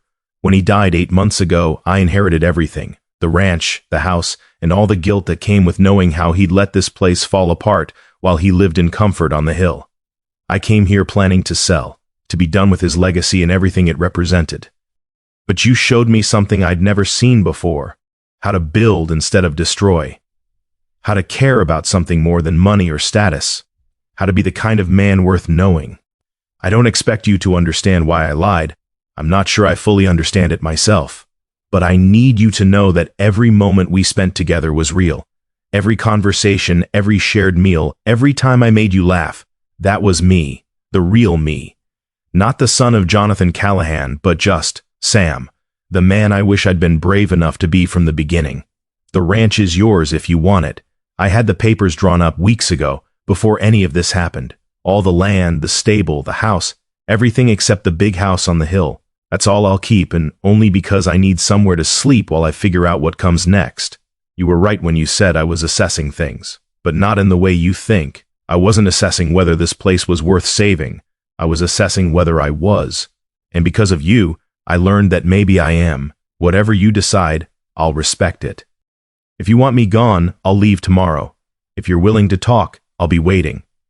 Sam. Clara read the letter 3 times, her hands shaking, tears sliding hot down her cold cheeks. She wanted to stay angry, wanted to hate him for the lie, for making her care, for breaking something in her that had just barely started to heal. But underneath the anger was something else. Something that recognized the pain in those carefully written words, the loneliness, the desperate hope that maybe, despite everything, redemption was possible. She folded the letter and pressed it against her chest, standing alone on her porch while the wind carried the scent of coming snow. Inside the stable, a single lamp burned in the window of Sam's room. He was there, waiting. Clara stood frozen between anger and mercy, between self-protection and the terrifying possibility of forgiveness. She stood there until the lamp in Sam's room went dark. Then she went inside and lay awake in her bed, staring at the ceiling, the letter resting on the table beside her like an unanswered question. Outside, the temperature dropped. Ice formed on the water trough. The horses settled into restless sleep, and on the hill above the ranch, the big house stood dark and silent, keeping its secrets while the valley held its breath. That night, Sam stood alone in the barn's dark doorway, the snow swallowing his breath as Clara's light went out inside the house. Clara didn't sleep. She lay in the darkness listening to the wind test the corners of her house, thinking about words written in careful script and all the things they hadn't said. The letter sat on her bedside table, its presence filling the small room like smoke, impossible to ignore, impossible to escape. By the time gray light began to seep through the window, she'd made her decision. She dressed quickly, her fingers clumsy with cold and exhaustion, and stepped outside into a morning that felt different somehow. Wrong. The air tasted of endings. Sam was already in the stable. Of course he was. She found him mucking the stalls with mechanical precision, his movements lacking the easy grace she'd grown accustomed to watching. He looked up when she entered, and the hope that flashed across his face made her chest ache. "Clara, I read your letter." She stayed near the door, maintaining distance. "And I've thought about what you said." Sam set down his pitchfork and waited. His face was pale, drawn. He looked like he hadn't slept either. "You say the ranch is mine." Clara forced her voice to stay steady. "Papers drawn up weeks ago, very generous." "It's not—" He stopped, started again. "It's not generosity. It's what should have been done years ago. My father owed these people everything and paid them nothing. I'm just trying to correct that. Correcting mistakes." Clara nodded slowly. "That's what this was all about, wasn't it? Coming here, working like one of us, it was all just penance. You were trying to fix your father's sins by pretending to be someone you're not. At first, maybe." Sam took a step toward her, then stopped when he saw her tense. "But it became more than that." "You know it did. Do I?" The question hung between them. "Because here's what I know, Mr. Callahan. I know that every conversation we had, every moment we shared, I was talking to someone who didn't exist. Sam the drifter, Sam the hired hand. He was a character you created. And I fell for it like a fool." "You're not a fool. Then what am I?" The anger was rising again, hot and sharp. "What do you call someone who starts to care about a man who is lying to her face every single day?" Sam flinched. "I never lied about how I felt about you. You lied about everything else." Her voice echoed in the stable, startling the horses. She took a breath, lowered her volume. "You lied about who you were, where you came from, why you were here. You watched me struggle to keep this place running while you, the actual owner, played at being a worker. Do you have any idea how humiliating that is? I never meant to humiliate you. But you did." Clara's throat was tight. "You made me feel like maybe, finally, I'd found someone who understood, someone who knew what it was like to work yourself to the bone just to survive another day. But that was a lie too, wasn't it? You don't know what it's like. You're a rich man playing poor, and when you get tired of playing, You can just go back to your big house and your lawyers and your real life. That's not fair. Fair? Clara laughed, bitter and sharp. You want to talk about fair? I'll tell you what's fair. Fair is me taking that deed you signed and using it to build something real here, something honest. And fair is you leaving. Today. Now. Before you do any more damage. The color drained from Sam's face. Clara, please. I don't want to hear it. She was shaking now, but she kept her voice firm. I don't want your explanations or your apologies or your guilt. I just want you gone. If that's really what you want. It is. Sam stood very still for a long moment, his hands hanging useless at his sides. Then he nodded once, slowly, like a man accepting a death sentence. Okay, he said quietly. I'll pack my things. He walked past her toward his room in the back of the stable. Clara stood frozen, listening to the sounds of him gathering his few possessions, the rustle of fabric, the soft thud of items being placed in saddlebags. It took less than 10 minutes. He'd arrived with almost nothing, and he was leaving the same way. When he emerged, he was carrying his bags and the coat she'd given him months ago. He paused in front of her, and for a moment she thought he might argue, might try one more time to convince her. Instead, he just held out the coat. You should keep this, he said. For the next person who needs it. Clara took the coat mechanically. It still held his warmth. Sam moved past her toward the tack room where his saddle hung.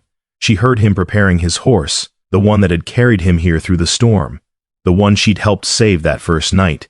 The animal nickered softly, sensing something wrong. Clara walked outside and stood in the yard, hugging the coat to her chest, breathing in the last traces of leather and wood smoke, and the particular scent that was just him. Sam led his horse out into the pale morning light.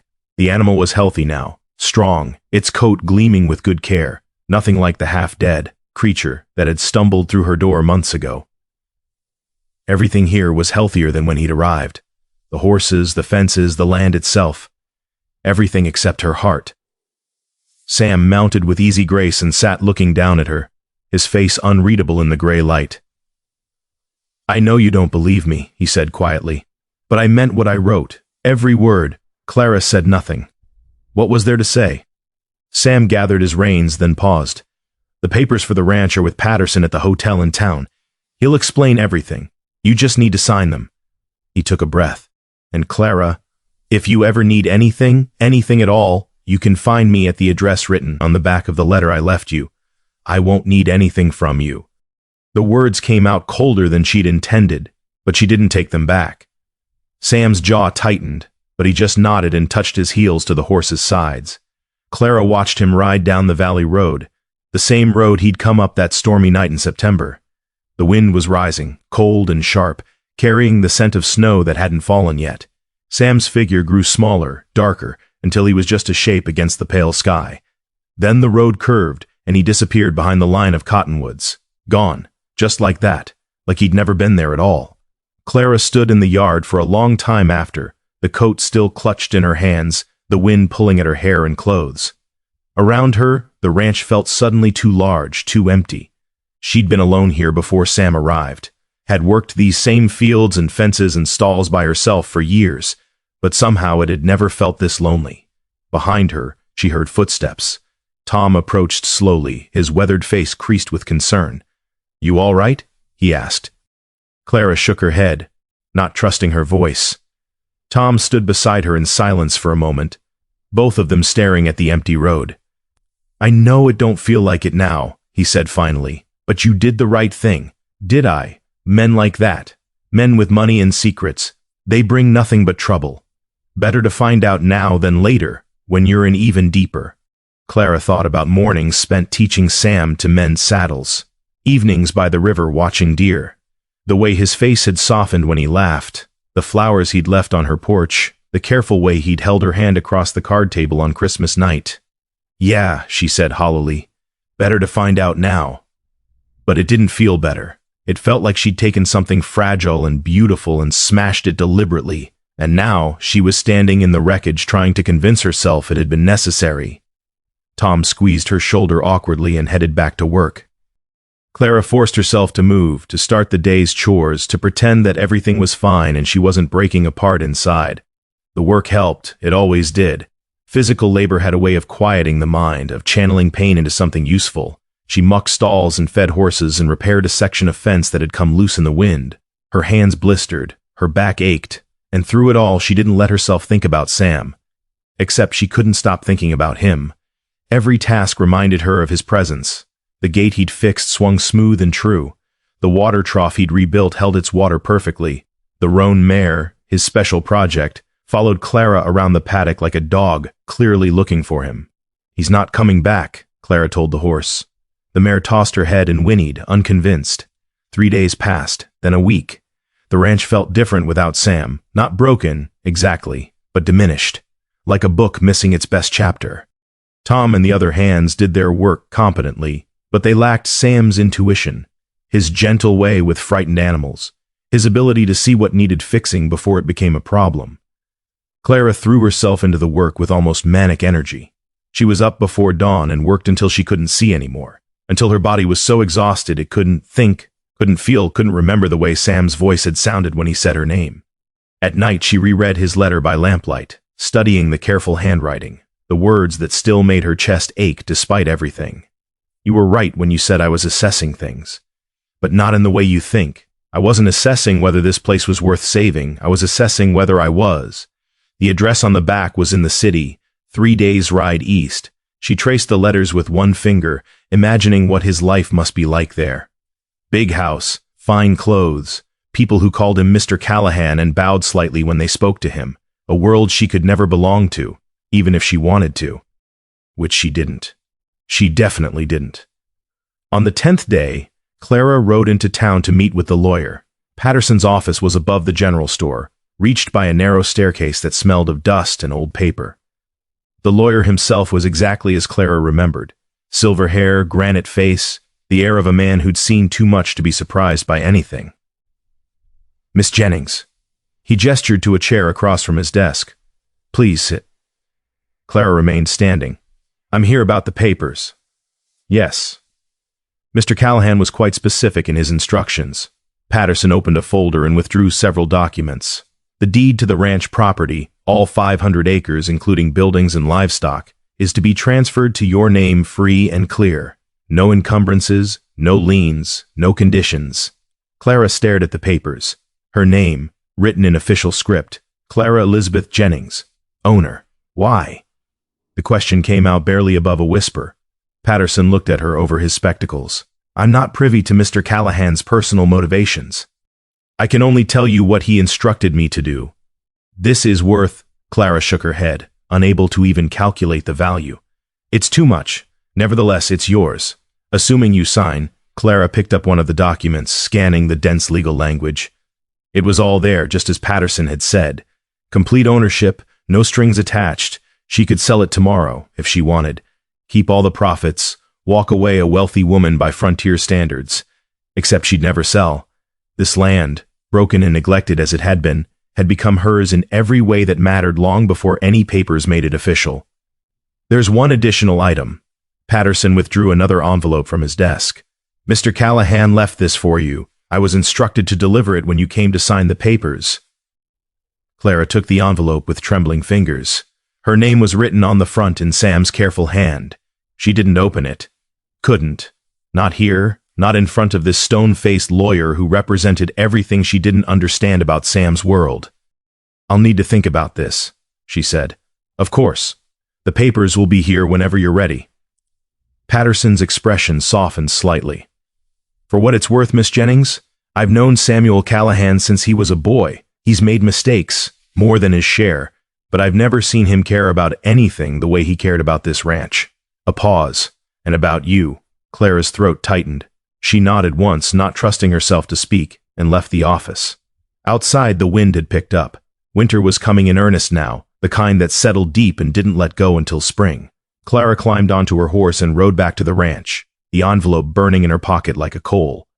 She waited until after dark to open it.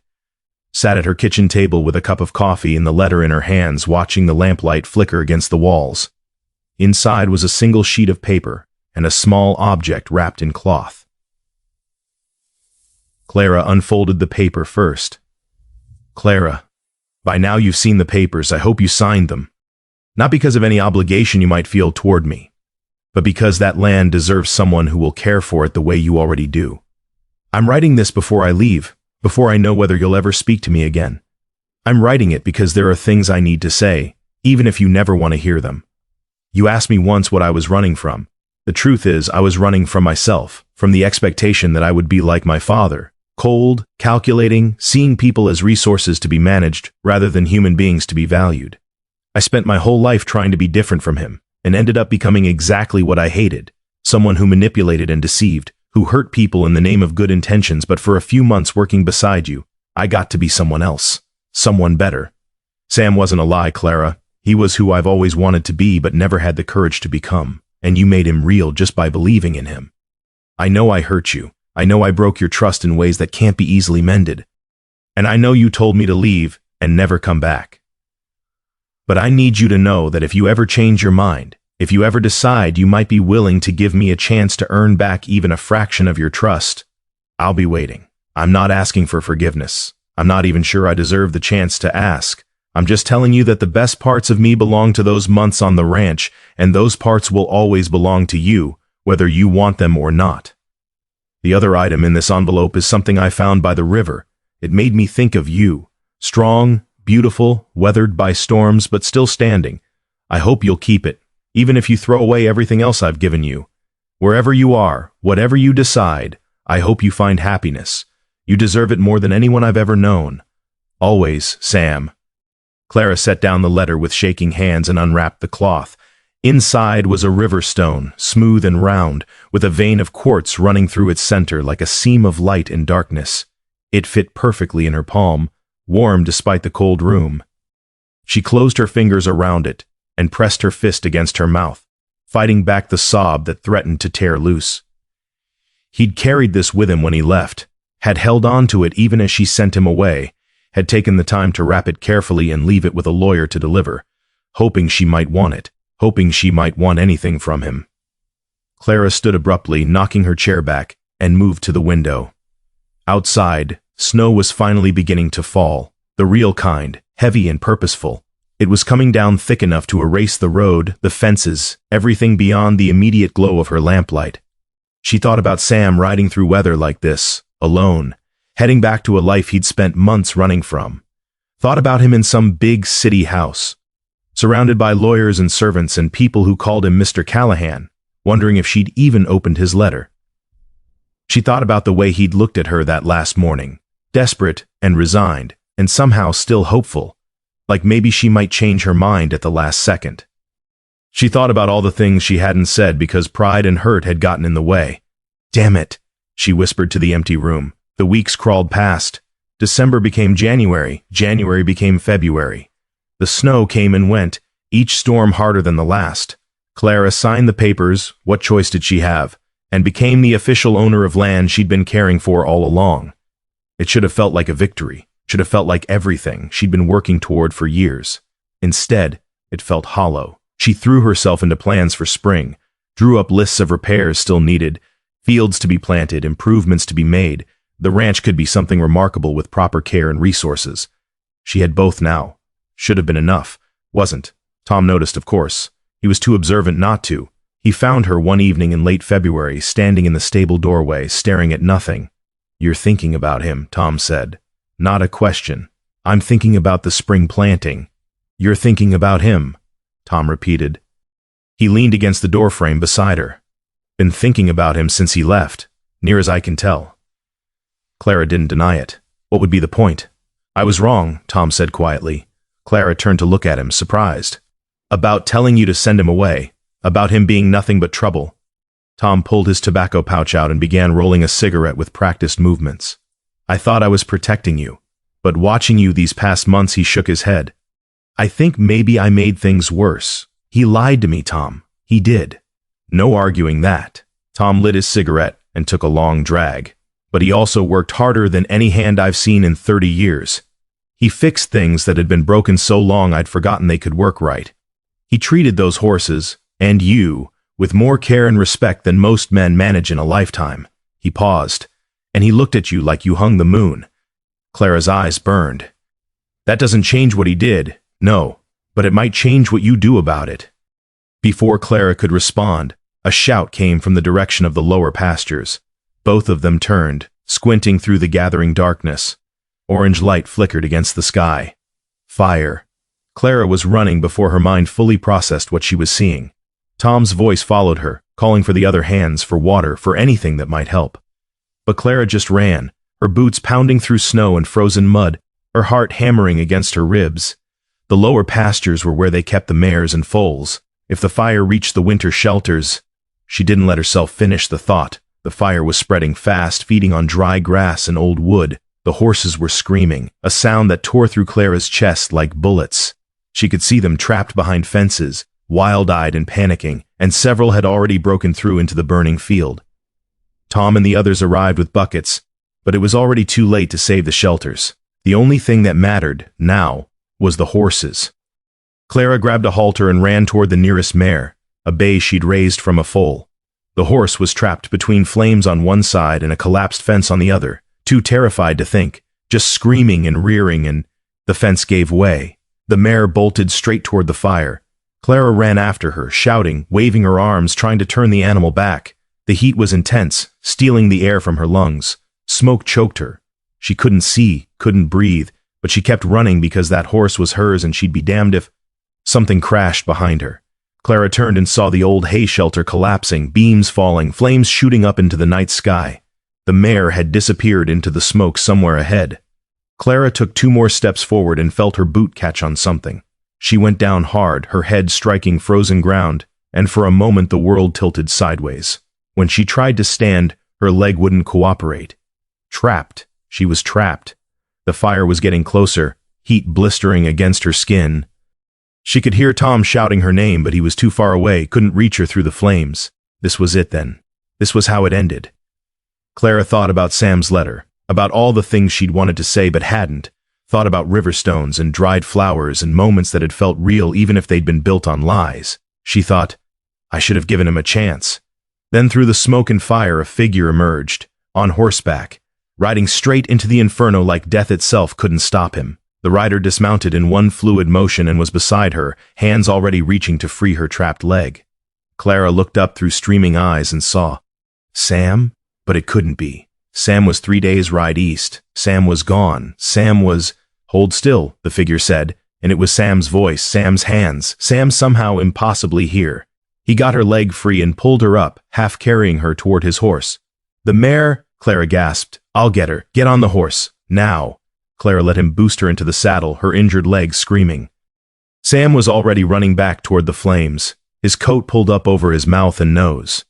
She watched him disappear into the smoke and wanted to scream, wanted to go after him, but Tom was suddenly there, holding the horse's bridle, keeping her from doing something stupid.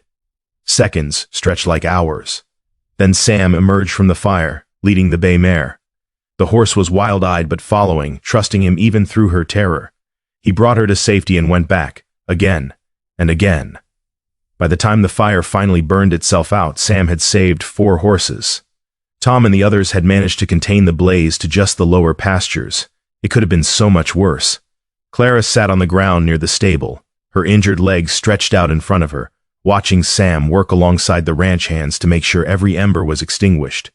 He was covered in soot and ash, his clothes singed, a burn on his arm that he didn't seem to notice. He looked exactly like he had that first night, half dead and dangerous and somehow vital in a way that made everything else fade to background noise. When he finally approached her, dawn was breaking gray and cold over the valley. The snow had melted around the fire, leaving black scars across the white landscape. You're hurt, Sam said, kneeling in front of her. So are you. He glanced at his burned arm like he'd forgotten it existed. It's nothing. How are you here? Clara's voice came out rough from smoke and unshed tears. You're supposed to be— I was.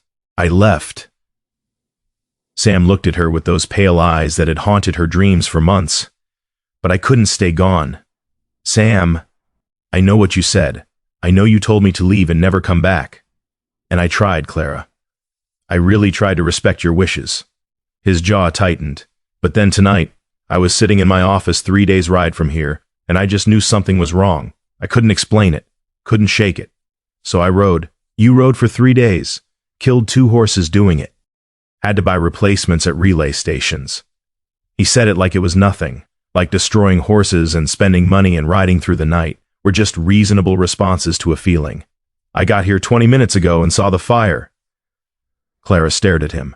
This impossible man who'd ridden into an inferno without hesitation, who'd saved her horses before even checking if she was safe, who'd broken himself trying to reach her because some instinct told him she needed him. "You're insane," she whispered. "Probably." Sam smiled, tired and sad. "But I'd rather be insane in here than sane in somewhere you're not." The words hung between, in the cold dawn air, heavy with meaning and possibility. Clara thought about the river stone in her pocket, about letters read and reread until she could recite them from memory, about all the ways she'd been lying to herself about what she really wanted. "I'm still angry at you," she said. "I know, and I don't know if I can trust you again. I know that too, but—" Her voice broke. She took a breath, tried again. "But I think maybe I'd like the chance to try." Sam went very still. "Clara, I'm not promising anything," she said quickly. "I'm not saying everything's forgiven or that we can just go back to how things were. But maybe," she met his eyes, "maybe we can start over, not as Clara and Sam, as Clara and Samuel, with the truth this time." Relief and hope and something that looked like love flickered across Sam's face. He reached out slowly, giving her time to pull away if she wanted, and took her hand. "I'd like that," he said quietly. "More than anything." Clara squeezed his hand, this hand that had mended fences and saved horses and written letters in the darkness, hoping she might read them. This hand that belonged to a man who'd run from himself and found something worth staying for. Around them, the ranch breathed in the aftermath of destruction. The lower pastures were ruined, the shelters were gone, they'd have weeks of cleanup ahead, months of rebuilding, but the horses were safe, the people were safe. And maybe, just maybe, there was still something here worth fighting for. When the spring rains came, they would wash away the ash and let green things grow in the places fire had scorched. But first, they had to survive the winter, together. The sun rose blood-red over the scorched pastures, painting the destruction in shades of copper and rust. Clara sat on an overturned bucket outside the stable while Sam cleaned and wrapped her injured leg. His hands were gentle despite the burns on his own arms, his touch careful as he checked for broken bones. Around them, the ranch hands moved like ghosts through the smoke-stained morning, assessing damage, salvaging what could be saved.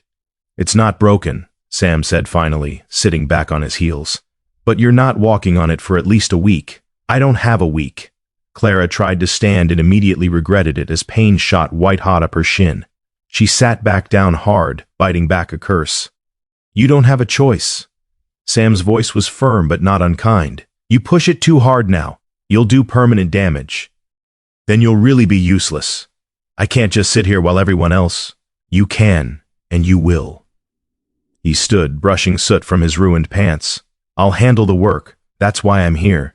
Clara looked up at him, this man who'd ridden through the night to reach her, who'd run into fire without hesitation, who was covered in ash and burns and exhaustion, but still standing like he had infinite strength left to give. "You're not a hired hand anymore," she said quietly. "You don't have to." "I know," Sam met her eyes. "But I want to, if you'll let me." The weight of that simple statement settled between them. Not obligation, not penance, just choice. The choice to stay, to help, to be present even when it was hard. Clara nodded slowly. "Okay." Relief flickered across his face. Then he turned to survey the damage, his expression shifting into something focused and determined. "Tom," he called, "gather everyone by the water trough. We need to make a plan." Clara watched as the ranch hands assembled. Tom, old Pete, who usually kept to himself, young Danny, who couldn't have been more than 19. They looked at Sam with a mixture of wariness and respect, clearly uncertain about this man who'd been a worker one day and the owner the next, and now something in between. Sam didn't seem to notice their hesitation. He just started talking, his voice carrying clear in the cold morning air. "The lower pastures are gone, 3 shelters completely destroyed, 2 more damaged beyond quick repair. We lost roughly 10 acres of winter grazing." He paused, looking at each person in turn. "But all the horses survived. That's what matters most." "What about rebuilding?" Tom asked. "Materials ain't cheap, and winter's not done with us yet. I'll handle the materials." Sam's tone left no room for argument. We'll start with temporary shelters today, enough to get the horses through until spring. Then we'll do it right when the weather breaks. And who's paying for all this? Pete's voice was suspicious. You may own that big house on the hill, but Miss Clara owns this ranch now. Seems to me it's her decision how money gets spent. Sam glanced at Clara. She saw the question in his eyes, the careful deference to her authority. He could override her. He had the money, the resources, probably the legal right if she'd missed something in those papers. But he was asking, waiting for her permission.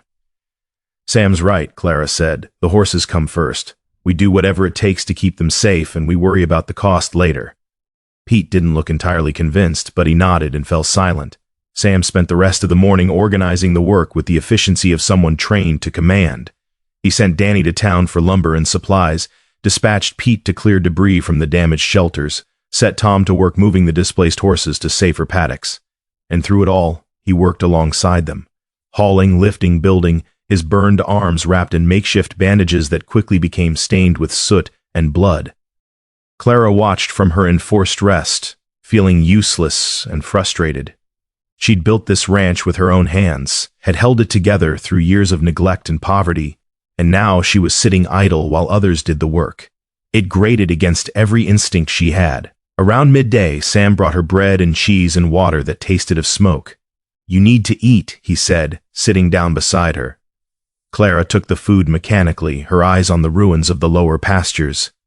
How bad is it really? Sam was quiet for a moment. Bad. We'll need to completely rebuild 2 of the shelters. The fencing is destroyed across 3 sections. The winter feed we stored in the lower barn is gone. Smoke damage made it inedible. He paused. But it could have been worse. If you hadn't run down there when you did, if the fire had spread to the main stable. He didn't finish. Didn't need to. How did it start? Clara asked. Don't know yet. Tom thinks maybe a lantern got knocked over, or sparks from someone's pipe. Sam's jaw tightened. Could have been an accident. Could have been something else. Something else. There are people in town who weren't happy when word got out that I'd signed this place over to you. Sam's voice was carefully neutral. People who think they had claims. People who see opportunity in chaos. Clara felt cold despite the sunlight. You think someone set the fire deliberately? I don't know. But I'm going to find out. There was something in his tone, something hard and dangerous, that reminded Clara he wasn't just Sam the gentle horse trainer. He was Samuel Callahan, son of a man who'd built an empire through ruthlessness and cunning. That blood ran in his veins whether he wanted it to or not. Don't do anything stupid, she said quietly. Sam looked at her, and for a moment she saw past the exhaustion and the burns to something raw underneath. I already rode 3 days without stopping and ran into a burning building. I think we're past stupid. Despite everything, Clara felt her mouth twitch. Fair point. They sat in silence for a while, watching the ranch hands work. The sound of hammers echoed across the valley, harsh and purposeful, the rhythm of rebuilding. Why did you really come back? Clara asked. The truth this time. Sam was quiet for so long she thought he might not answer. Then do you remember what I said in my letter? About assessing whether I was worth saving? Yes. When I left here, I went back to the city, back to my father's house, my house now, I guess, back to lawyers and ledgers and all the things I'm supposed to care about. He picked up a piece of charred wood, turning it over in his hands, and I realized that none of it meant anything. I was living in a mansion, and I felt more alone than I ever had sleeping in that tiny room in your stable. Clara's chest tightened. Then tonight, last night, I was sitting in my office going over contracts, and I just knew something was wrong, knew you needed me. He looked at her, his eyes raw with honesty. And I realized that even if you never forgave me, even if you never wanted to see me again, I had to come back. Because this is where I'm supposed to be. Even though I sent you away, even though. Sam set down the charred wood carefully. I'm not asking you to trust me, Clara. I know I have to earn that back. But I'm asking for the chance to try. To prove that I can be the man I was when I was just Sam, without the lies this time. Clara studied his face, the sincerity there, the exhaustion, the hope he was trying to hide. She thought about the river stone still in her pocket, about letters and dried flowers and all the small kindnesses he'd shown when he thought no one was paying attention. Okay, she said finally. Okay? Okay, you can stay. You can help rebuild. You can... She paused, choosing her words carefully. You can try to earn back my trust. But Samuel, if you lie to me again even once, we're done. Forever. Understand? I understand. His voice was thick with emotion. Thank you. Clara nodded and turned her attention back to the work. But she was acutely aware of him beside her. The warmth of his presence, the steady sound of his breathing, the way his shoulder nearly touched hers. It wasn't forgiveness, not yet, but it was a beginning. The day stretched long and hard. By evening they'd managed to construct 2 temporary shelters, crude structures that wouldn't win any prizes, but would keep the horses dry and protected from wind. The displaced animals were moved in, fed, and settled. The immediate crisis was managed, but the exhaustion was setting in. Clara could see it in the slump of Tom's shoulders, in the way Pete's hands shook as he coiled rope, in Danny's 1,000-yard stare as he sat on a fence rail, too tired to move. Sam looked worse than any of them. He'd been riding for 3 days before arriving at a burning ranch and working non-stop for 12 hours.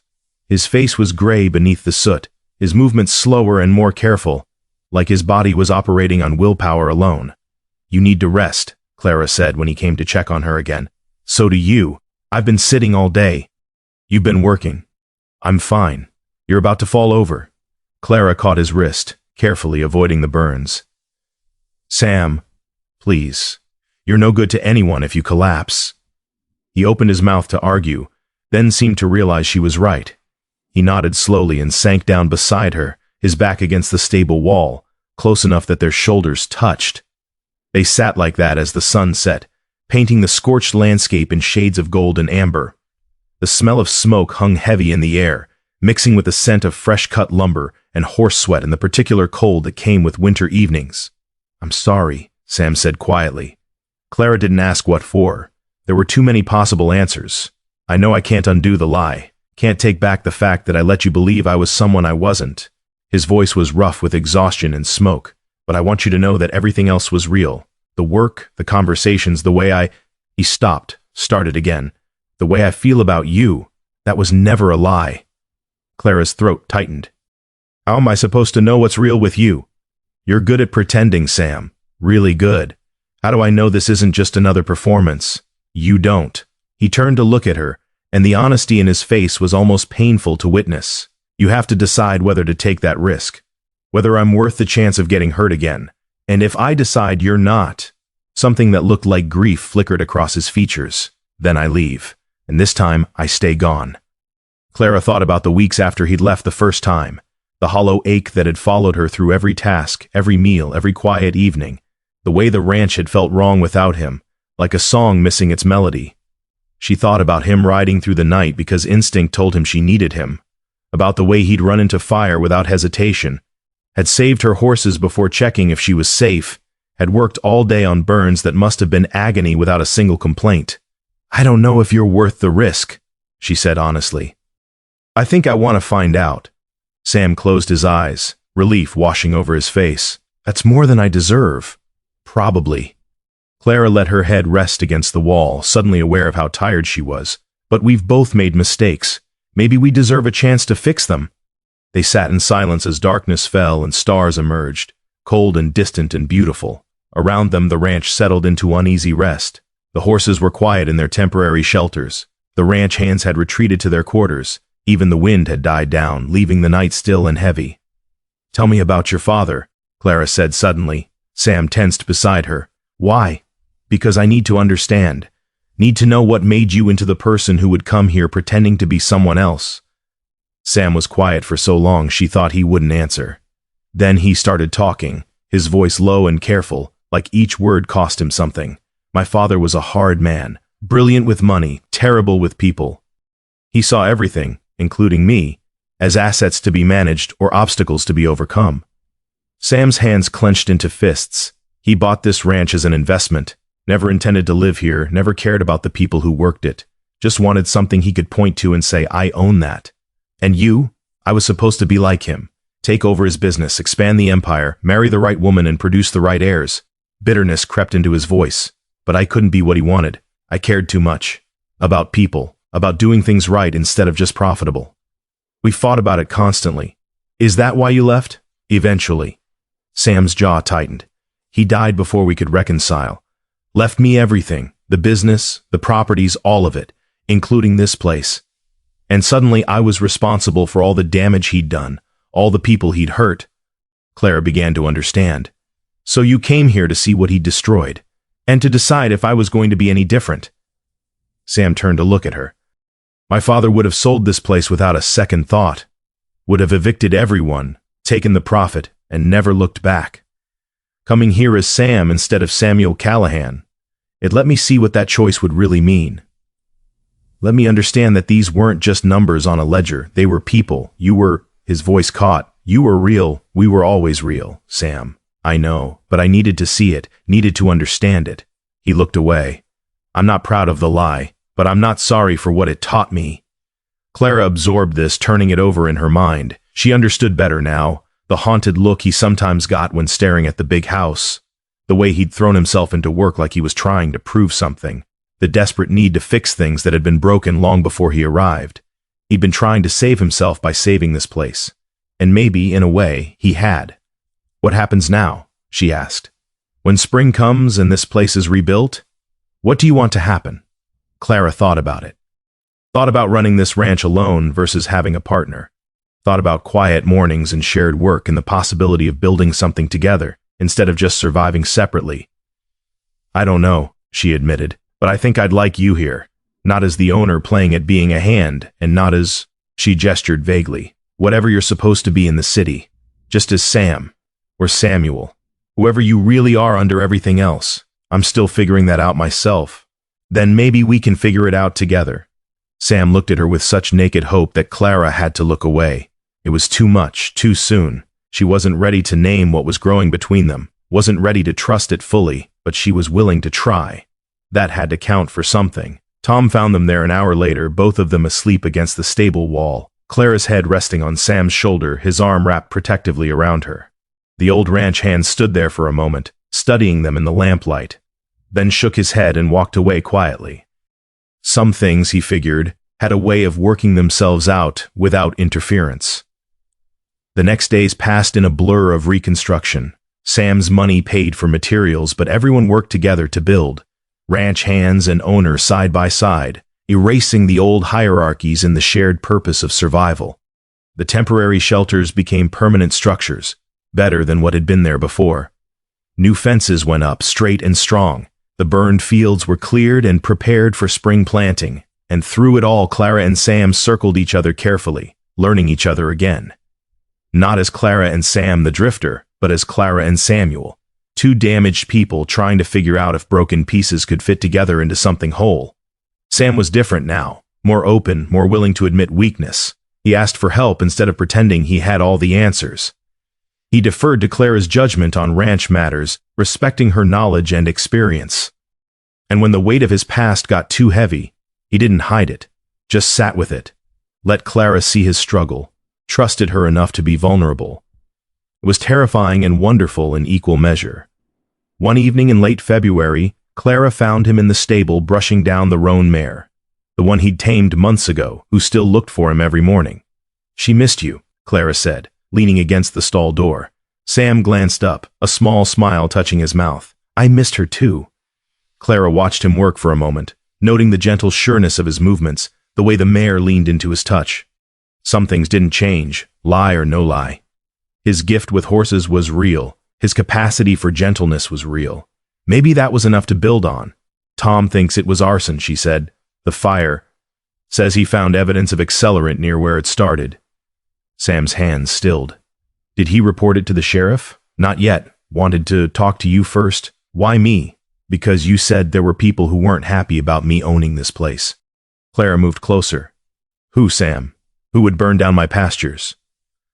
Sam set down the brush and turned to face her. There's a man named Garrett.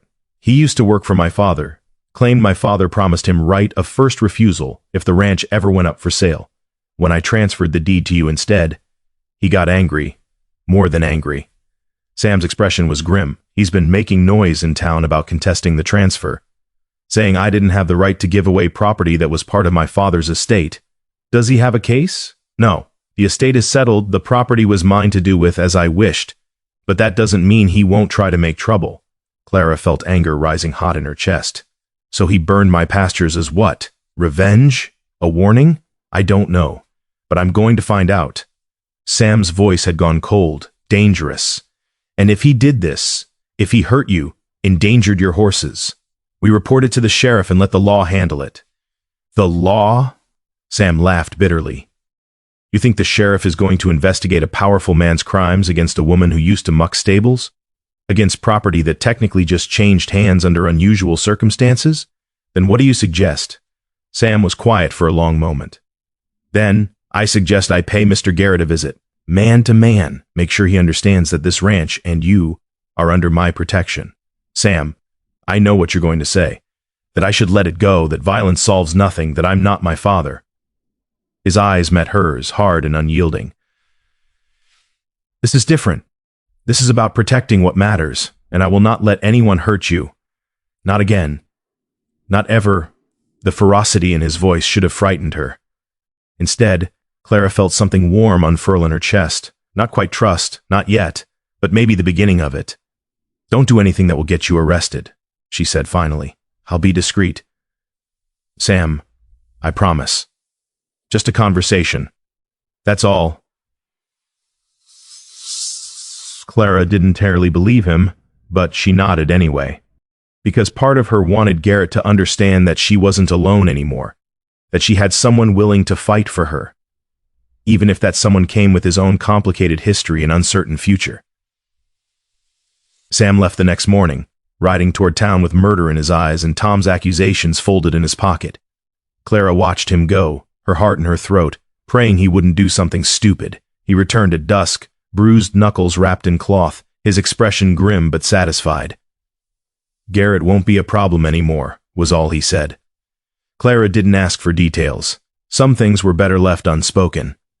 That night, the wind picked up, wild and fierce, carrying the scent of coming snow. Clara stood on her porch, watching clouds roll across the moon, feeling the season shift towards something new. Behind her, the stable glowed with lamplight. Sam was inside, checking on the horses one last time before bed. Through the window she could see his silhouette moving among the stalls, speaking quietly to animals who trusted him despite everything. Clara thought about trust, about how it could be broken, and maybe with time and effort repaired, about how sometimes the people who hurt you were also the ones who saved you, about how love, if that's what this was, never came easy or clean or without cost. The snow began to fall, soft and gentle, covering the scars the fire had left, nature's way of forgiving, of giving the land a chance to start fresh. Maybe people deserve the same chance. When Sam emerged from the stable, Clara was waiting. He stopped when he saw her, uncertainty flickering across his face. You okay? He asked. Yeah. Clara stepped down from the porch. Sam, Whatever she'd been about to say was cut off by a sound from the lower pastures. A sharp crack, like wood splintering. Then a horse's terrified scream. They ran. Through the falling snow, across muddy ground, toward the new shelters they'd just finished building. As they got closer, Clara's heart sank. One of the shelters was collapsing, the roof caving in, beams snapping like kindling. And inside, trapped beneath falling timber, was the bay mare Clara had raised from a foal. The one who'd run into the fire. The one Sam had risked his life to save. No, Clara breathed. Sam was already moving, shouting for Tom and the others, running toward the collapsing structure. Clara followed despite her injured leg, ignoring the pain, thinking only of the horse trapped inside. Sam reached the shelter first and disappeared into the chaos of falling wood and rising dust. Clara heard him shouting, heard the mare screaming, heard the terrible crack of another beam giving way. Then silence. Horrible, absolute silence. Sam! Clara's voice tore from her throat. She tried to run forward, but Tom caught her, held her back. You can't help, he said, his voice rough. Wait, he's in there. I know, but you running in there won't save him. Clara fought against Tom's grip, watching the ruined shelter, watching for any sign of movement. Her heart was hammering so hard it hurt. Her lungs couldn't seem to pull in enough air. Then through the dust and darkness, a figure emerged. Sam, limping badly, his shirt torn and bloody. In his arms he cradled something, not the whole horse, Clara realized with sickening clarity, but the mare's head supporting her as she struggled to walk on 3 legs, the fourth clearly broken. He'd gotten her out. Gotten them both out, but the mare was dying. Clara could see it in the way she held herself, in the terrible angle of that broken leg, in the blood staining her coat. There was no saving her. Not this time. Sam knew it too. She could see the knowledge in his face as he carefully lowered the mare to the ground, as he knelt beside her in the snow, one hand stroking her neck, speaking too quietly for Clara to hear. The mare shuddered once, twice, then went still. Sam stayed there for a long moment, his head bowed, his hand still resting on the dead horse's neck. When he finally stood, his face was streaked with blood and tears and something that looked like defeat. He walked past Clara without speaking, past Tom and the gathered ranch hands, past the stable and the house and everything they'd worked so hard to rebuild. He just walked. And this time, Clara didn't try to stop him. She stood in the falling snow, looking at the dead mare, at the collapsed shelter, at all the evidence that sometimes no matter how hard you tried, no matter how much you cared, some things couldn't be saved. Around her, the ranch breathed in the darkness. The horses that had survived shifted uneasily in their stalls. The wind carried smoke and snow in equal measure, and somewhere in the night, a man who'd run into fire twice now walked alone with his grief, wondering if courage was enough when the world kept breaking everything you tried to fix. But when dawn came, the fields began to green where the ashes once lay. Not yet. Not in the middle of winter with snow still falling and death still fresh, but the promise of it was there, waiting beneath the frozen ground, waiting for spring to break the ice and let new things grow. Clara found him at dawn, sitting by the river where the ice was beginning to break. He hadn't come back to the stable. Hadn't come back at all. She'd waited through the night, watching the darkness from her window, telling herself he just needed time alone with his grief. But as the hours stretched and the temperature dropped and the snow kept falling, worry had overtaken respect for his solitude. She'd wrapped her injured leg as best she could and limped through the pre-dawn darkness until she found him, still as stone on their rock, staring at water moving slow and dark beneath sheets of thinning ice. "Sam," she said quietly. He didn't turn. "I couldn't save her." Clara moved closer, lowering herself carefully to sit beside him. The cold from the rock seeped through her clothes immediately, but she didn't move, just sat there close enough that their shoulders touched. "You got her out," Clara said. "You gave her a chance." It wasn't enough. His voice was raw, hollowed out by more than just one night of grief. "I keep trying to fix things, to make things right, and it's never enough. The ranch burns. The shelter collapses. That mare—" His breath caught. "She trusted me, and I failed her. The shelter collapsed because someone sabotaged it." Clara kept her voice steady. "Tom found cut support beams. Whoever set the fire came back to finish what they started." Sam turned to look at her then, and the expression on his face was terrible. Rage and grief and guilt all twisted together into something that looked like it might consume him from the inside. "Garrett," he said, "probably, I should have done more than just talk to him. Should have—" "What? Killed him?" Clara caught his face in her hands, forcing him to look at her. "Sam, listen to me. This isn't your fault. None of this is your fault. Some people are just broken in ways that can't be fixed, and they break things because that's all they know how to do. Like my father. Your father's dead. You're not him. You've never been him." She held his gaze, willing him to believe her. "You're the man who rode 3 days to reach someone who'd sent him away, who ran into fire twice to save horses, who worked until his hands bled trying to make things right. That's who you are." Sam's eyes were wet. He closed them, leaning into her touch like a man seeking absolution. "I don't know how to be enough," he whispered. "You already are." Clara's throat was tight. "You've always been enough, Sam. You just never believed it." They sat like that for a long time, his face cradled in her hands, her warmth the only thing standing between him and the cold that wanted to pull him under. The river moved past them, pieces of ice breaking free and floating downstream, carried towards something warmer. Eventually, Sam pulled back, wiping his eyes roughly. "I'm sorry, I shouldn't—" "Stop apologizing." Clara's voice was firm. "You're allowed to hurt. You're allowed to grieve.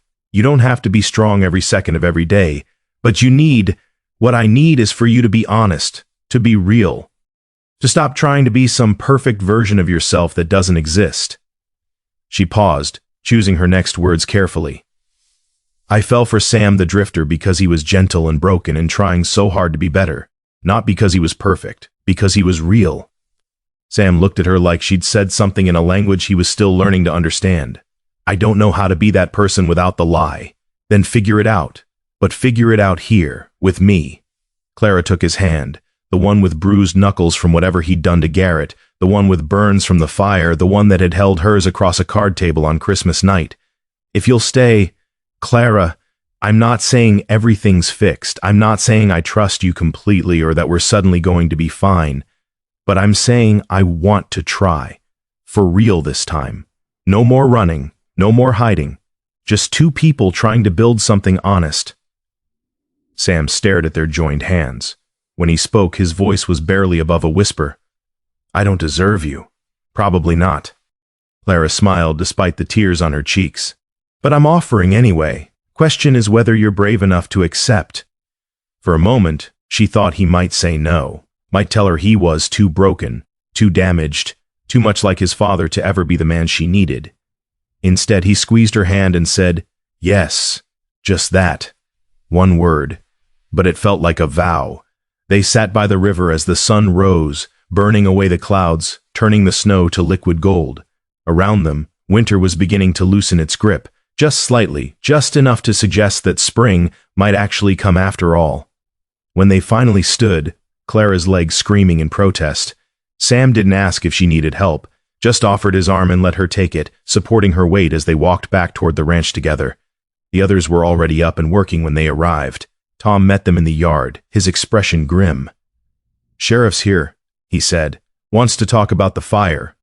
The sheriff, the same hard-faced man who'd questioned Sam months ago, stood by the ruined shelter with a deputy, examining the cut beams Tom had found. He looked up as Clara and Sam approached, his expression unreadable. Miss Jennings. Mr. Callahan. He tipped his hat slightly. Looks like you've had some trouble. That's one way of putting it, Clara said. The sheriff crouched down, running his fingers along one of the cut beams. This was deliberate, no question about it. Someone wanted this shelter to come down. He stood, brushing sawdust from his hands. You have any enemies, Miss Jennings? Not that I know of. What about you, Mr. Callahan? The sheriff's eyes were sharp. Heard you had words with Marcus Garrett a few days back. Heard he left that conversation with a broken nose and some strong opinions about your conduct. Sam's jaw tightened. Garrett's been making threats since I transferred the property to Miss Jennings. Said he had a claim on this land. And does he? No, the transfer was legal. The property was mine to dispose of as I saw fit. But it made him angry. Very. The sheriff nodded slowly, like he was fitting pieces together in his mind. I'll need to bring him in for questioning. Won't be able to prove much without witnesses or a confession, but I can make his life uncomfortable for a while. He paused. That said, Mr. Callahan, I'd suggest you stay away from him. Man with a broken nose and a grudge can be unpredictable. Understood, Sam said tightly. After the sheriff left, Clara and Sam stood in the ruins of the shelter, looking at what remained. The mayor's body had been moved during the night. Tom's doing, probably, sparing them that particular pain. But the destruction was still there, stark and undeniable. We rebuild, Clara said finally. Stronger this time. Better. You sure? Sam looked at her. This is your ranch, Clara. Your decision. If you want to sell, get out from under all this trouble. This is exactly where I want to be. She said it firmly, meaning it. This land, these horses, this is home. And I'm not letting Garrett or anyone else drive me away from it. Sam's expression softened. Then we rebuild. The word we settled between them like a promise. The work began again. This time Sam didn't just pay for materials. He worked alongside everyone else with a quiet determination that spoke of penance and purpose in equal measure. The shelter went up stronger than before, with reinforced beams and better supports. New fences were strung. The burned fields were cleared completely, down to bare earth, ready for spring planting. And through it all, Clara and Sam circled each other carefully, learning the shape of this new thing growing between them. Not the easy companionship they'd had before, built on half-truths and unspoken questions. This was harder, messier. But it was real. Sam told her about his childhood, the cold mansion where he'd grown up, the father who'd measured worth in dollars and property, the loneliness that had followed him everywhere like a shadow. Clara told him about her husband, a good man who'd died too young, leaving her with debt and grief and a job mucking stables because it was the only work she could find. They shared their scars, their regrets, their fears, and slowly, carefully, they began to trust each other with the truth. One evening in mid-March, with the snow finally melting and the first hints of green appearing on the southern slopes, Sam found Clara in the stable. She was brushing down one of the workhorses, her movements automatic and soothing. "I need to tell you something," he said. Clara's hand stilled. She'd learned that tone, the one that meant something difficult was coming. "Okay, I've been meeting with my lawyers, settling the last of my father's affairs." Sam leaned against the stall door, his eyes on her face. "The big house on the hill. I'm signing it over to be sold.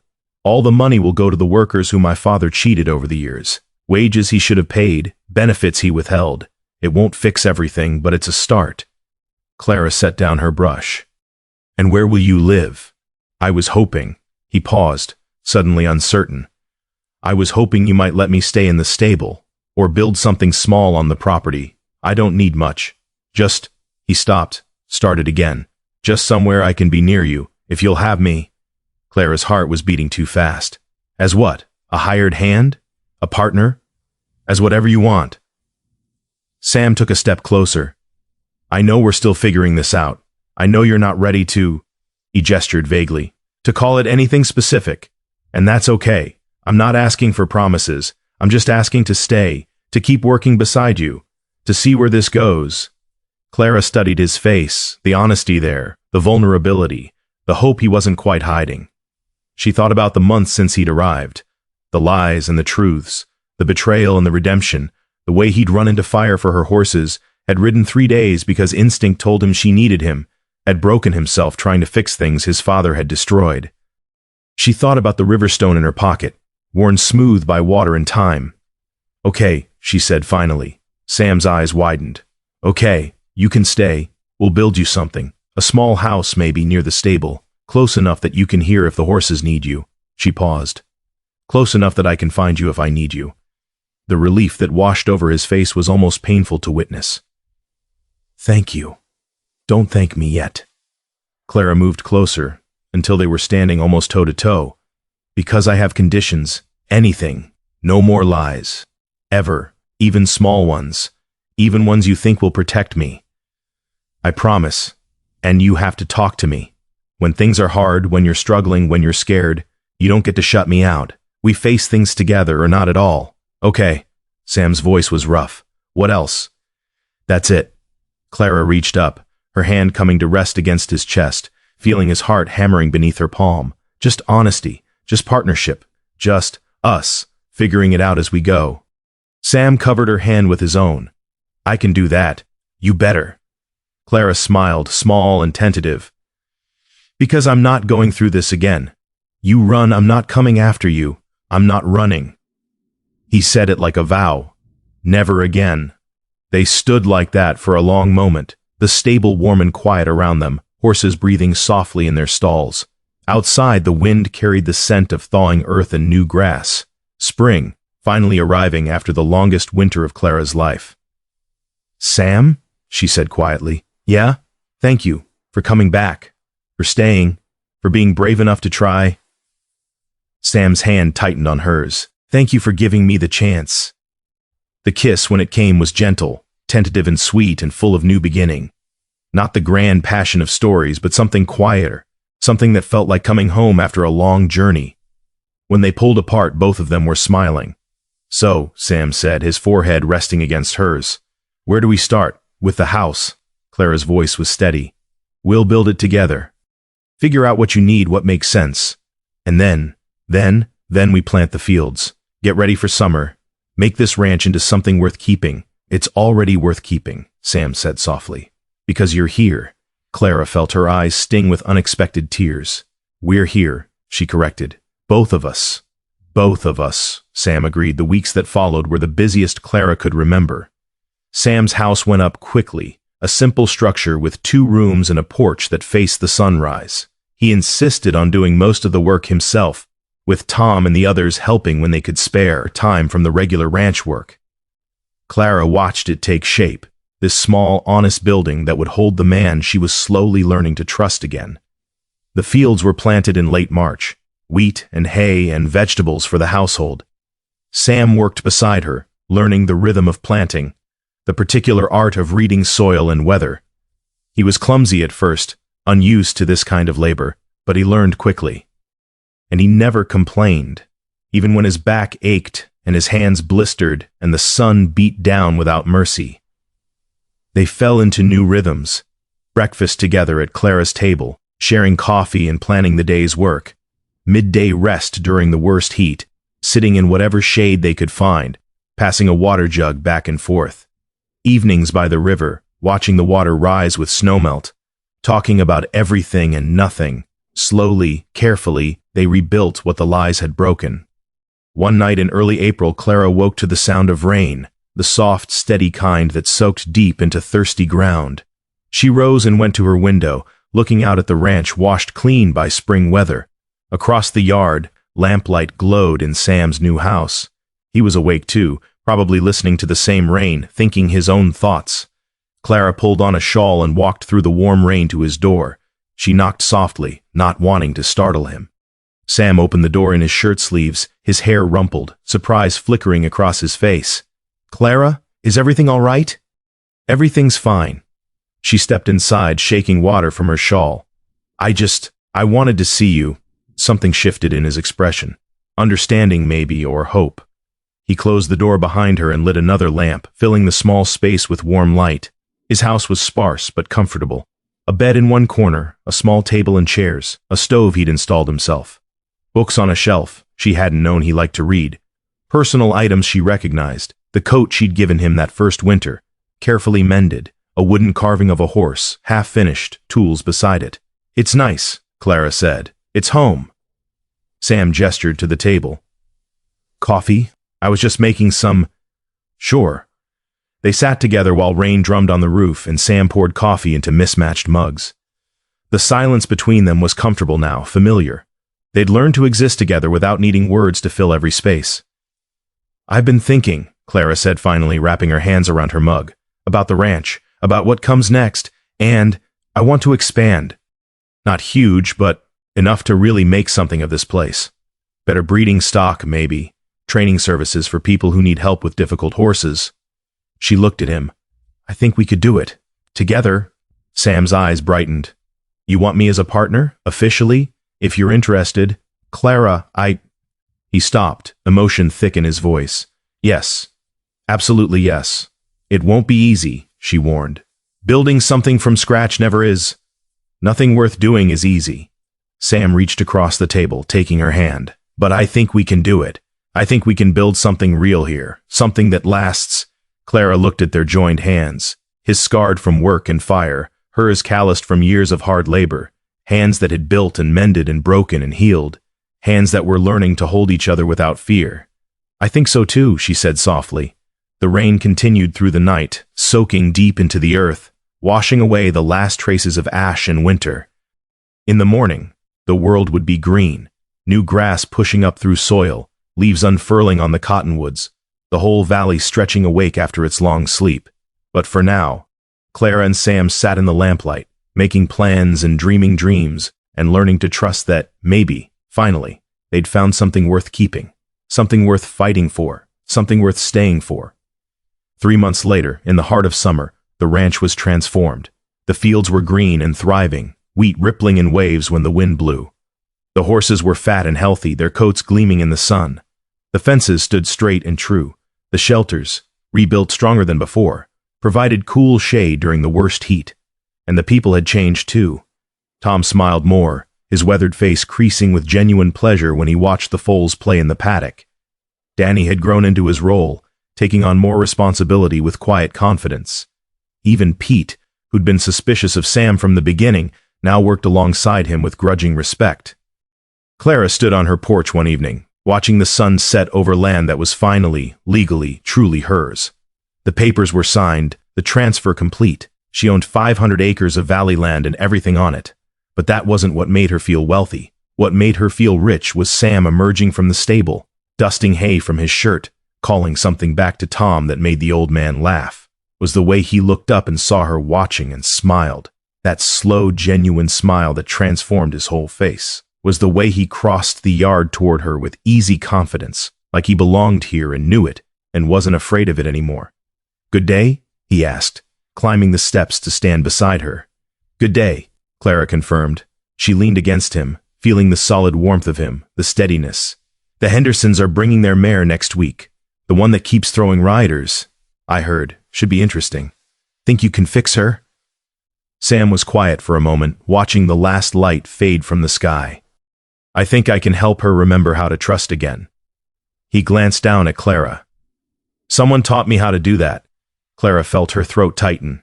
Even now, months later, there were moments when the weight of what they'd survived, what they'd built together, overwhelmed her.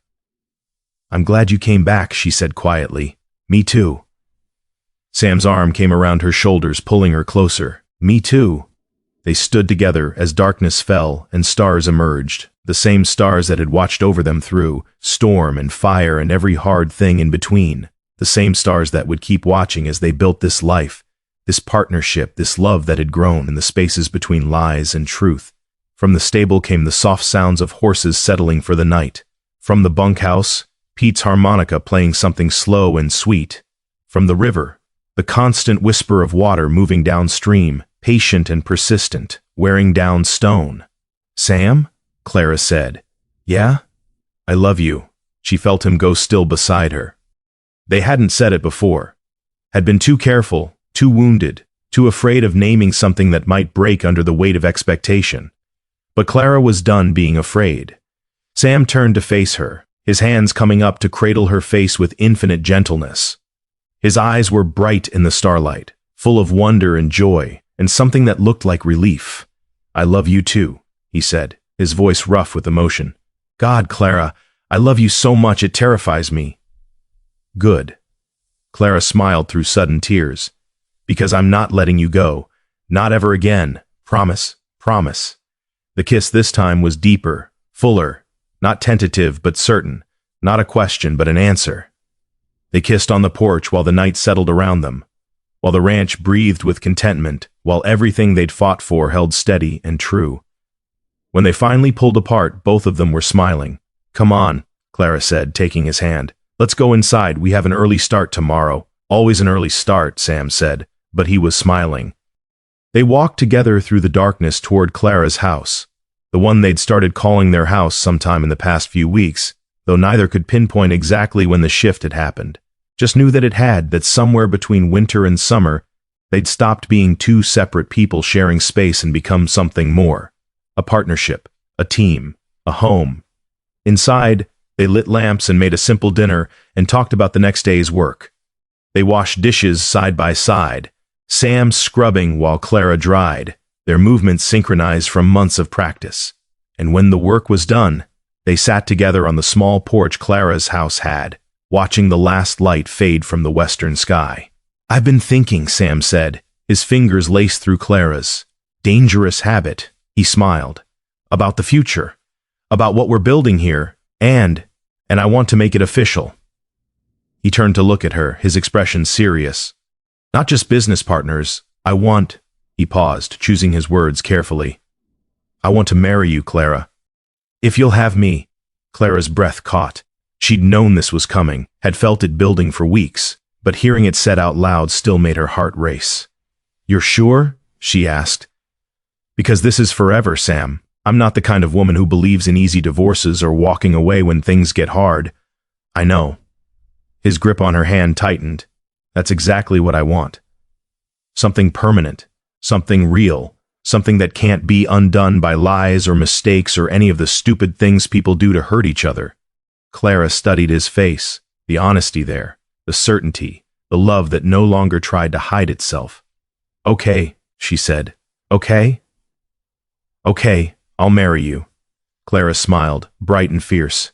"But we do it simple. No big ceremony, no fancy dress, just us and whoever we want to witness it." "Just us," Sam agreed. He pulled her close, his forehead resting against hers. "That's all I need. Just us." They married in late August, when the wheat was golden and ready for harvest. The ceremony was held by the river, on the flat rock where they'd spent so many evenings learning to trust each other again. Tom stood as witness, along with a few of the ranch hands and a handful of people from town who'd become friends over the months. Clara wore a simple dress, Nothing fancy, just clean and pressed and the color of prairie grass. Sam wore his best shirt and pants, his hair combed back, his hands shaking slightly as he took hers. The minister, an old man who'd presided over more weddings than he could count, kept it brief. Asked them if they promised to love and honor and cherish. Asked if they understood the commitment they were making. They did. When Sam slipped the ring on Clara's finger, a simple band he'd had made in town, nothing expensive but solid and true, his eyes were wet.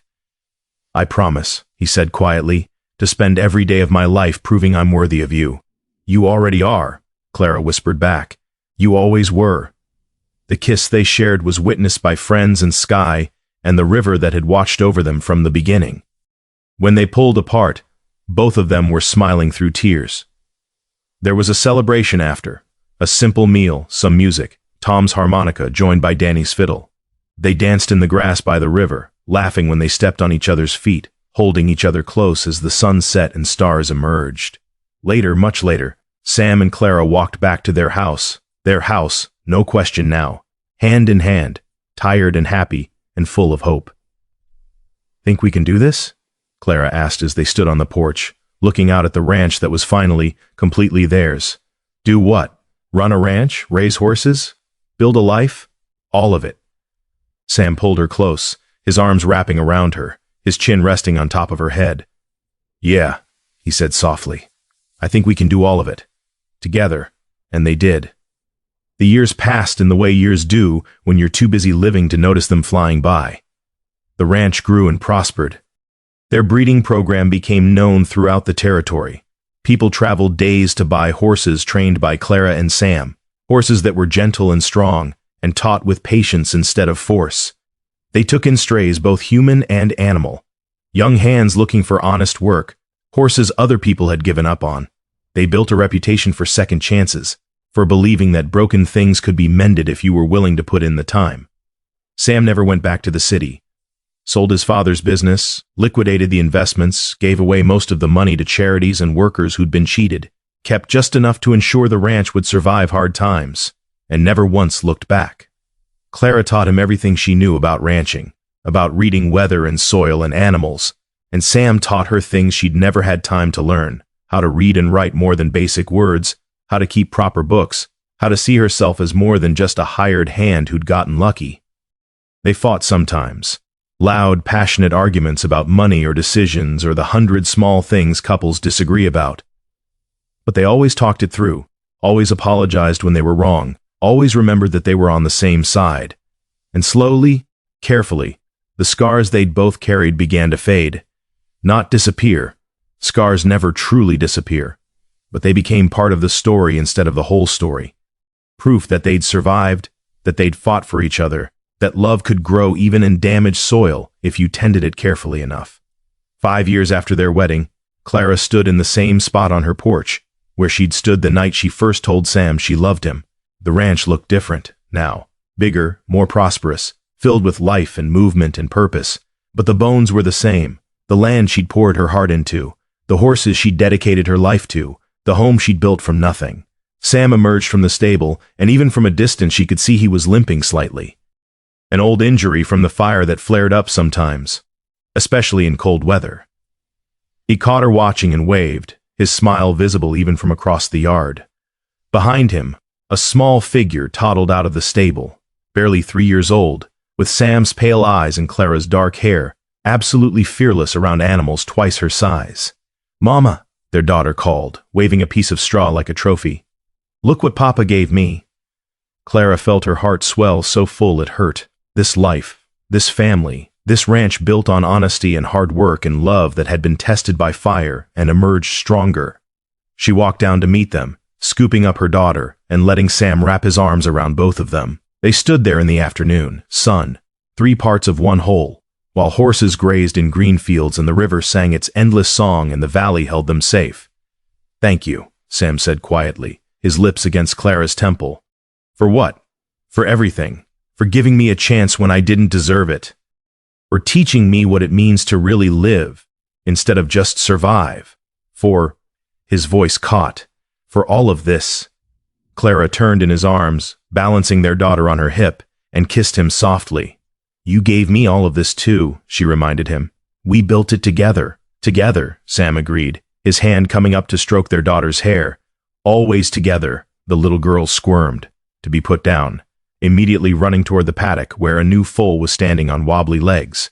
Clara and Sam followed at a slower pace, their hands linked, watching as their daughter approached the foal with the same gentle confidence Sam had taught her. Think she'll be a rancher? Sam asked. Does a fish swim? Clara smiled. She's got dirt in her blood and horses in her heart. She was born to this, like her mother, like both her parents, Clara corrected. She leaned against him, solid and warm and permanently hers. We did good, Sam, really good. We did, he agreed. Then, quieter.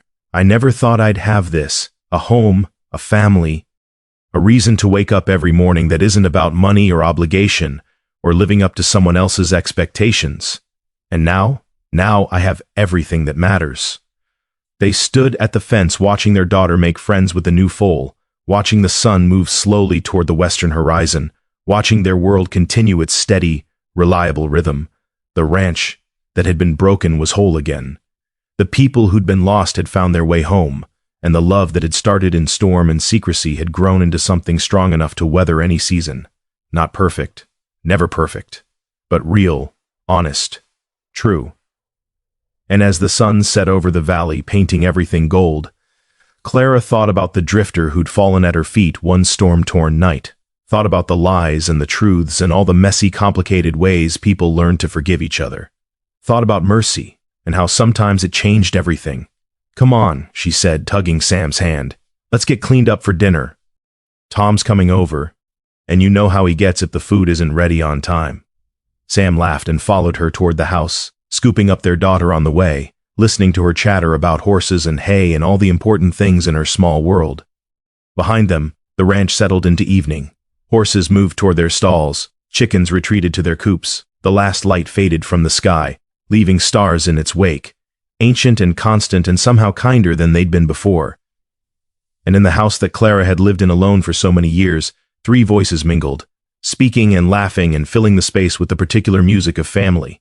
The stables stood strong, the fences held true, the fields promised harvest, and the hand who'd once hidden his name had found a home not through blood or title or any of the things his father had valued, but through love that worked the soil beside him, through partnership that shared the burden equally, through grace that forgave when forgiveness seemed impossible. He had found his home in her, and she had found hers in him. And so the hand who stayed became the man who belonged, and the woman who showed mercy became the one who received it in return, and together they built something that would last long after the storms had passed, and the seasons had turned, and the years had worn them both down to the essential truths of who they really were. Not perfect people, not people without scars, just people who'd learned that sometimes the greatest act of courage is staying when everything in you wants to run, and that sometimes the truest love is the one that survives its own breaking and comes back stronger for having been tested. The spring had forgiven, the summer had healed, and the life they built together was exactly enough.